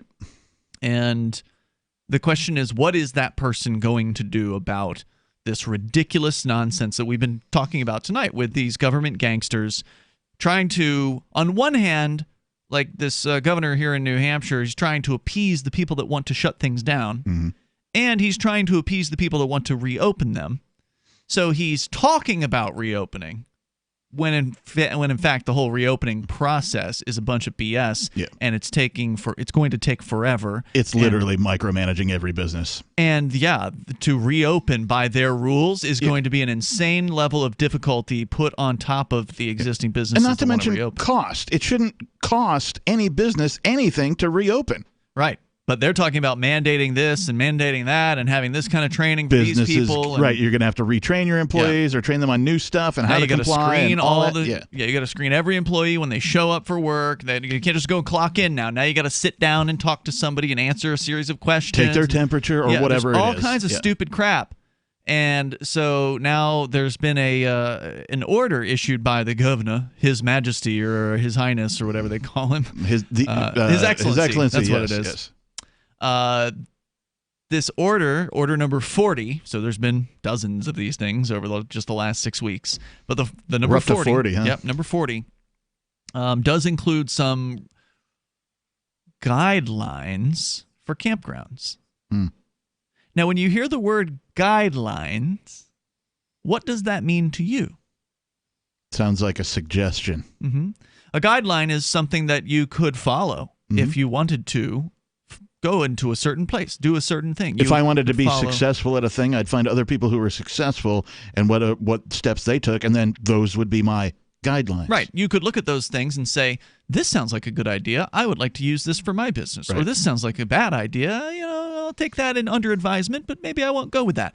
That's what I think of when I hear the word guidelines. But yet this document also uses terms like businesses must follow these guidelines. It's a must, not a may. But there's also mays in there, and there's also some shalls, maybe? Some shalls and some shoulds. I don't like shall. It gets very, if you're trying to just look at it from sort of a legalese perspective, which the average person won't do. Right. The average person will just hear the news of the governor has ordered this and that, and then they'll follow and do this and that. Right. But if you actually look deeper into this, there's a way to interpret this that says that these rules or guidelines, because there's a difference, right? These guidelines for campgrounds don't actually apply as a mandate. Right. That it's just something that campgrounds could do if they wanted to go to the maximum with this insane social distancing, antisocial, anti-business nonsense. Yep. So the question is what will Rogers Campground do about this? What will they do? What will they do? And at this point, everything seems to be on track for ForkFest 2020. You can go to forkfest.party and you can mark your calendar June 29th until July 5th. And I would say do this, okay? Because I spoke with the owner of Rogers Campground today. Oh, you did? Yes. And I would say that the most important thing you can do is if you want to attend ForkFest or even the Porcupine Freedom Festival, which happens the week before. Yep. Get your campsite booked. Do it right now. Because as of right now, the owner of Rogers Campground is moving forward. He is presuming things are going to be as normal. And he hasn't even read the governor's so-called order. Yeah, they have an online reservation thingy that they will send you an email if you do reserve online and contact you if there's something that they have a question about. Right. So get your booking in there, get it done, because the more business this guy knows is coming in, because these are his biggest 2 weeks of the entire year. He doesn't want these events to go away. I'm sure he doesn't want to upset the bureaucrats. But on the same token, he knows that we are big money and that we will stand up for him. Like, if these bureaucrats show up, as they have tried to do a couple of times over the last decade, if they show up, we will chase them out of the park. Right. We will follow them around with video cameras, and we will heckle them until they put their tail between their legs and go home. And it has happened before, and it will happen again. Or maybe it won't happen again if they don't show up. Right. And they may not show up. They may have learned their lesson. They may just be like, you know what, we'll just let the libertarians do their thing and we'll pretend like it didn't happen and we'll just go on and regulate all the other campgrounds. Right. So we will see about this. I'm not going to say it's up in the air because ForkFest will happen as a decentralized event. It cannot be canceled. The only thing that can stop ForkFest would be for the campground to do the state's bidding and crack down. Right. And that's really the ultimate question right now. So go ahead and get your campsites, your RV sites registered June 29th until July 5th. Forkfest.party. You can learn more about the event there. We've got full phone lines here. Let's go to your calls. Let's do it. and thoughts. We're going to start with Lester in Daytona Beach, listening to WNDB. Go ahead, Lester. Hi, this is Lester. Hi, Lester. You're on the air. Thank you very much. I have a few words to say. Yes, sir. The Earth is a hatchery planet, and the egg is the drama. 8 billion people today, 20 years from now, 10 billion. Regulation and crowd control is a growth industry.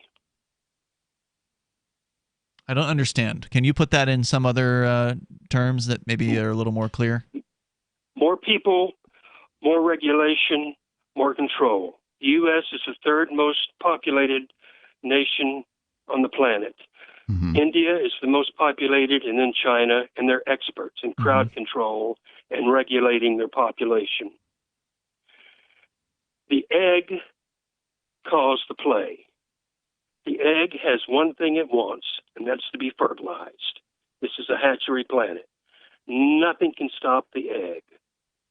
Okay. Yeah, that's where the metaphor is. I'm following him. I'm just waiting for him to make a point. Okay, I'll make the point. This would be the point. Mosquitoes. Mosquitoes are born vegan. They both eat plant sap and flower nectar. The female mosquito is a vegan. Her eggs reach maturity. They're ready to be fertilized, and they send a message to her brain that says, "We want blood." She goes from vegan to herbivore, to carnivore, because the egg calls the play. Okay. With humans, the egg, humans, it's population. The human egg says, "I want to be fertilized." Yeah, Go this is for it. pretty deep, man.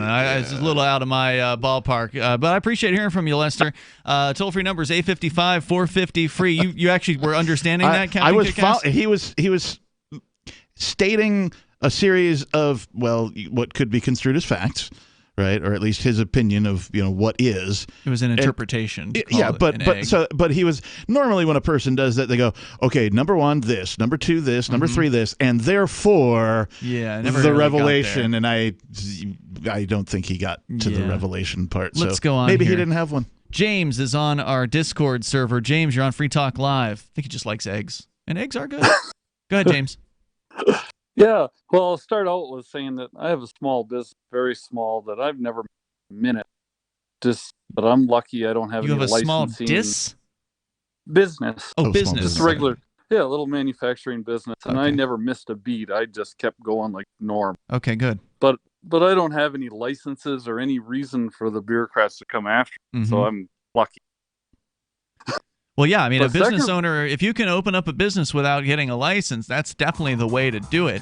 I know you said you had a second point, so he just dropped off the line.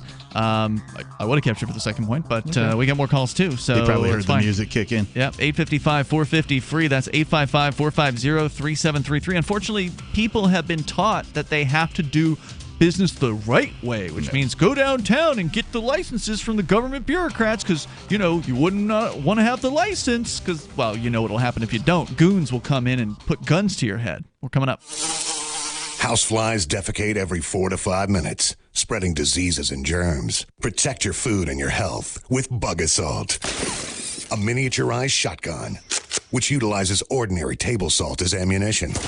Non-toxic, no batteries required. Only $39.95. Use discount code GCN and get an extra 10% off your purchase at bugassault.com. Fire your fly swatter. Get your Bug Assault today.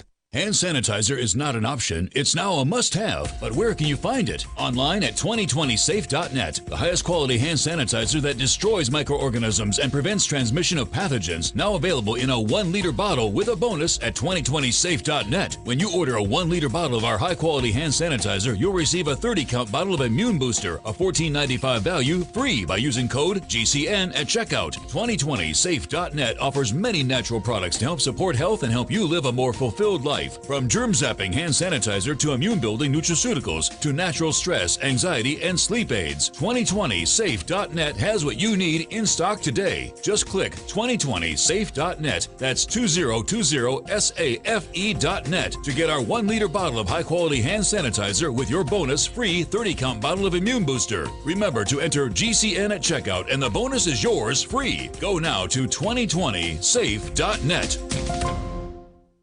Would you like to get back that full head of hair from years past? Now, there is Reveal. Beverly Hills celebrity dermatologist Dr. Nathan Newman took nearly a decade to develop Reveal from natural botanicals to return to a full-body head of hair. Reveal for men and women with a 30-day money-back guarantee at gcnlife.com or toll-free 844-443-6637. 844-443-6637. Reveal at gcnlife.com.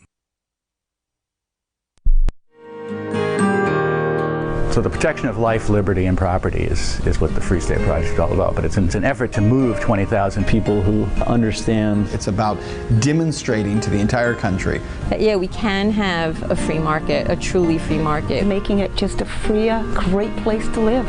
It's the world's largest voluntarist libertarian community, and it's only getting bigger. That's amazing, to be able to move to a place where other people passionately believe in being free and independent. What the Free State Project is managing to do, though, is to put their money where their mouth is. It's physically getting up across the country and saying, let's go someplace and let's demonstrate the power of these ideas. There's a lot of kind of philosophy that surrounds liberty. There's a lot of thinking about it and talking about it. But here in New Hampshire, people are doing it.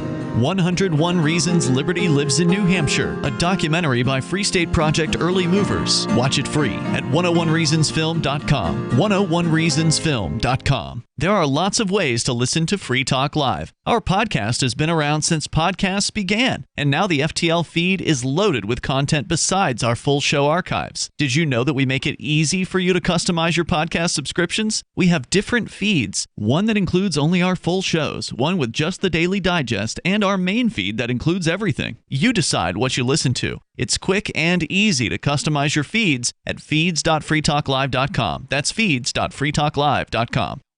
Do you want more businesses accepting Bitcoin Cash and Dash? Now with AnyPay, you earn passive income for every purchase at those businesses. Finally, a financial incentive to spread Bitcoin Cash and Dash. You made it happen, so you get the rewards. Download the AnyPay Cash Register app and add your cryptocurrency wallet addresses.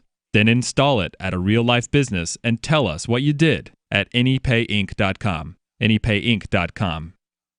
Love what we do? Please help support our international satellite channels at patreon.lrn.fm. That's patreon.lrn.fm. Free Talk Live. Moments remain here. If you're already on the line, we're going to do our best to get you on.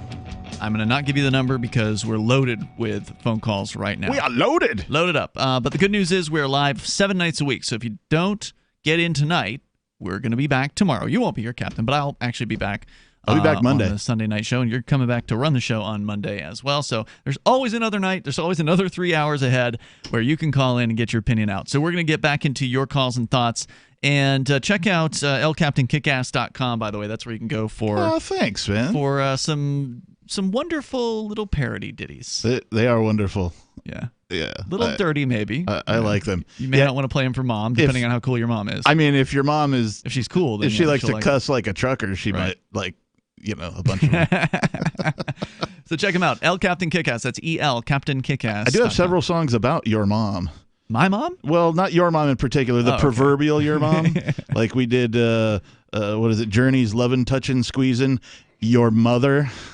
Instead of another. Yeah, it's funny stuff. Yep. We'll go on to your calls and thoughts. Let's start this time with Pat. He's in northern Michigan. Pat, you're on Free Talk Live, listening to WZTK. Hey, good evening, guys. Hey, Pat. Hey, Pat. I just going to give you a local Defiance report here from the... Bring it on. Do tell. From the socialist southern peninsula of Michigan here. Yeah, well, our little local church here, we got to deal with a little local radio station, and they're going to be broadcasting a church service. One of the worst things you can do with a broadcast radio station, but, the money is money. Just hear me out. Yeah, here. no, go ahead. I was We're just setting- commenting. We're setting the preacher up on a trailer in the parking lot, and I just got done laying out an acre and a half of land with little pink crosses where everybody's supposed to park, and they're going to be like 27 feet apart. Jesus and Christ. so we are flipping the government the bird pretty much. And How the is best that thing flipping about the it government is, the bird? well, because they're saying we can't even do this. Really? Jeez. Yeah. Oh yeah, but it gets a little bit better because you know how they'll sometimes the court will make you do community service. Yeah. Yep.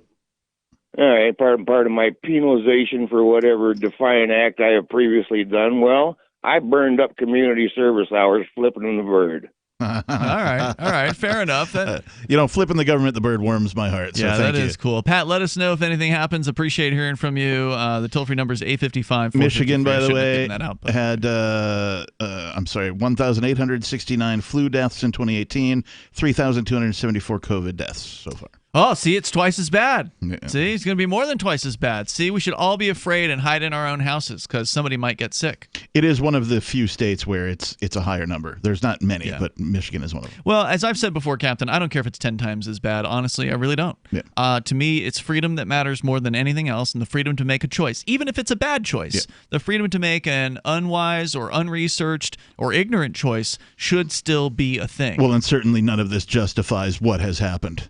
No, God, no. In any way, shape, or form. Let's continue here. We've got Ed. He's in Utah. Ed, you're on Free Talk Live. Welcome. Oh, thanks a lot. You guys are right on the beam. I'm tracking with you. And about the death toll in Michigan, read Detroit. And the reason why, same thing with Cuomo, New York, Chicago, they can doctor the numbers there better. They are very corrupt. Through Medicare, you know the deal, where they're giving $39,000. The hospitals are, if they'll write it up on respirator, right. $13,000 if it's COVID. The numbers will come out. Now that there is a pushback, I do want to give credit to Rush Limbaugh. He's not taking this lying down. Laura Ingraham on Fox, and to some extent, Bill Cunningham. These are needed and welcome, important voices in the neocon realm. And I'll even start calling them genuine conservatives someday if they keep it up. But I did want to ask you guys a question. Yeah. With your great knowledge of this, you must be in some kind of contact with John Rappaport. Am I right? I don't know who that is.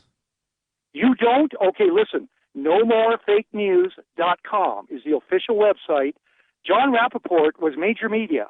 He was CBS reporter on Health Watch back in the 80s and 90s, LA Weekly, nominated for a Pulitzer Prize. He is speaking out. He has got it down pat. His latest article he reposted from March. He was his colleagues told him to because it's so important about the two human experiments that they always do, or with humans, on any type of virus or any bacteria. They did not do. They didn't do it because it would bring the lie to this whole thing with the Gates-connected Fauci and the scarf lady. These people we need to see their heads on a stick at some point. They are beyond corrupt, putting this lockdown, and I call it Operation COVID-19. It's about the economy and the restructuring of America under communist rules, under guise of the so-called COVID, which is a coronavirus, which is very normal and not so deadly unless you're old. That's the whole story of Italy and Lombardy Providence. And Not just City, being old, but also being like infirmed and old, right? Yes, that's pretty much what the I meant. Yeah, the that's risk. right. Ed, thanks for the call tonight, man. I definitely appreciate hearing he said from you. Utah, right? Yeah. Utah had 353 deaths from the flu in 2018, 41 COVID deaths. Thank you, man. I appreciate that. Let's go to what do we got? Jeff, he's in Port Orange, Florida. You're on Free Talk Live. Hello, Jeff. Hey, how are you? Thanks for taking my call. Sure, go ahead. I heard on the news today just once, and I haven't verified it anyway, but the Prime Minister up there, I think his name is Justin Trudeau, something like that. Yeah, I heard that he, I don't know, I think it was just done recently, and under the guise of some shoot-up up there, he wrote, I think just without just himself, an executive order outlawing all AKA-type rifles. Yeah, there's been a huge gun ban that has come down in Canada. I call it Canada. Apparently, they have 2 years to relinquish their guns either to the government or destroy them or something like that. It's madness. But that's what's happening. And I don't know if it was an executive order or bury him in a box in the backyard or what happened, but yeah. Yeah, but what I heard was it was like 168 different varieties of guns. Oh, yeah. Not just like, so, but here's what happens. Once you get that passed, then all of a sudden it's, you can only have like a 22 pistol, and then you can only have 3 bullets, and it just goes downhill from there. Oh, yeah. But the idea, this isn't the first encroachment in Canada, by the way. They've had encroachments on guns for a long time there. Or in history. I mean, governments have attempted to de-arm or disarm their citizenry, and what happens when they do that? A lot of people die every time throughout all of history when governments do this. Right, but pretty soon it's just going to be you can only have 1 bullet in your upper shirt pocket on the left with the button, Bonnie Fife on, and that's going to be it, and the people are just going to go along with it. Well, if those are going to be the rules, I think the police should go first. Yes. If they want everybody else to do it, they should go ahead and disarm as all well. of government. Go ahead, disarm. Show us how it's they're done. Not going to do that because they need guns to enforce their will on us. And just one other caveat on this. I believe that Justin Trudeau's father or somebody used to be the prime minister before him. Could be. Thanks, Jeff. I appreciate it. Appreciate hearing from you tonight. Florida, 3,091 deaths from the flu in 2018, 1,074 from COVID. We go to Mike is in Towanda, Pennsylvania. You're on Free Talk Live. Mike. Hey, guys. This is Mike calling in. Hi, Mike. You're on the air. So, listen, I normally live in New Jersey near Trenton, where we have gangs of people on ATVs and quads machine gunning each other. So I've decided to move up to Pennsylvania. I'm setting up my disaster COVID bunker up here. Okay. But I just had some tips for everyone. Wanted to throw that out. Yeah. First of all, get some chickens. They might take 6 months to produce eggs. They're just hatching. Get some chickens and don't tell anybody. You can probably hide them mostly if you do it properly. Most cities don't allow them, but everyone has them. Hide your chickens. They are allowed up here in a lot of places in New Hampshire. Even Keene, one of the more restrictive places, allows for chickens, I believe. So, yeah. But even in places that don't allow them, they are tolerated. Okay. As long as they don't bug your neighbors, I'm sure you can get away with it. Exactly. Don't bug your neighbors. And second of all, start a essential business. You can actually start a business and register a business that is essential, and then you can go about your business and go visit people or do things that you would normally do and just claim that it's for your business. Well, I think every business is essential. It's just unfortunately the government gangsters will do whatever it is they want to do. Your papers, please. Yeah. Hey, Mike, thanks for the call, man. I appreciate it. Pennsylvania, 2,887 flu deaths in 2018, 1,804 COVID deaths. We'll talk to JT. He's in Pennsylvania also. Go ahead, JT. Oh, geez, thanks for taking my call. Yes. Quick. Having them chickens, you're going to have a rooster, but that's going to make noise. But anyways, I was talking about seeds. In Michigan, apparently, and also in Pennsylvania, there are some kind of rumors going around about getting, vegetable seeds and all that. Oh, it's not a rumor. In the state of Michigan, and I believe Vermont as well, they have actually prohibited people from getting seeds and going to the garden center and getting gardening supplies and things like that, which is just absolute madness. I wish you had more time for you, JT, but we are out of it for tonight. We'll see you tomorrow. You can join us online in the meantime. Goodbye, everybody. At freetalklive.com, and you have a great weekend.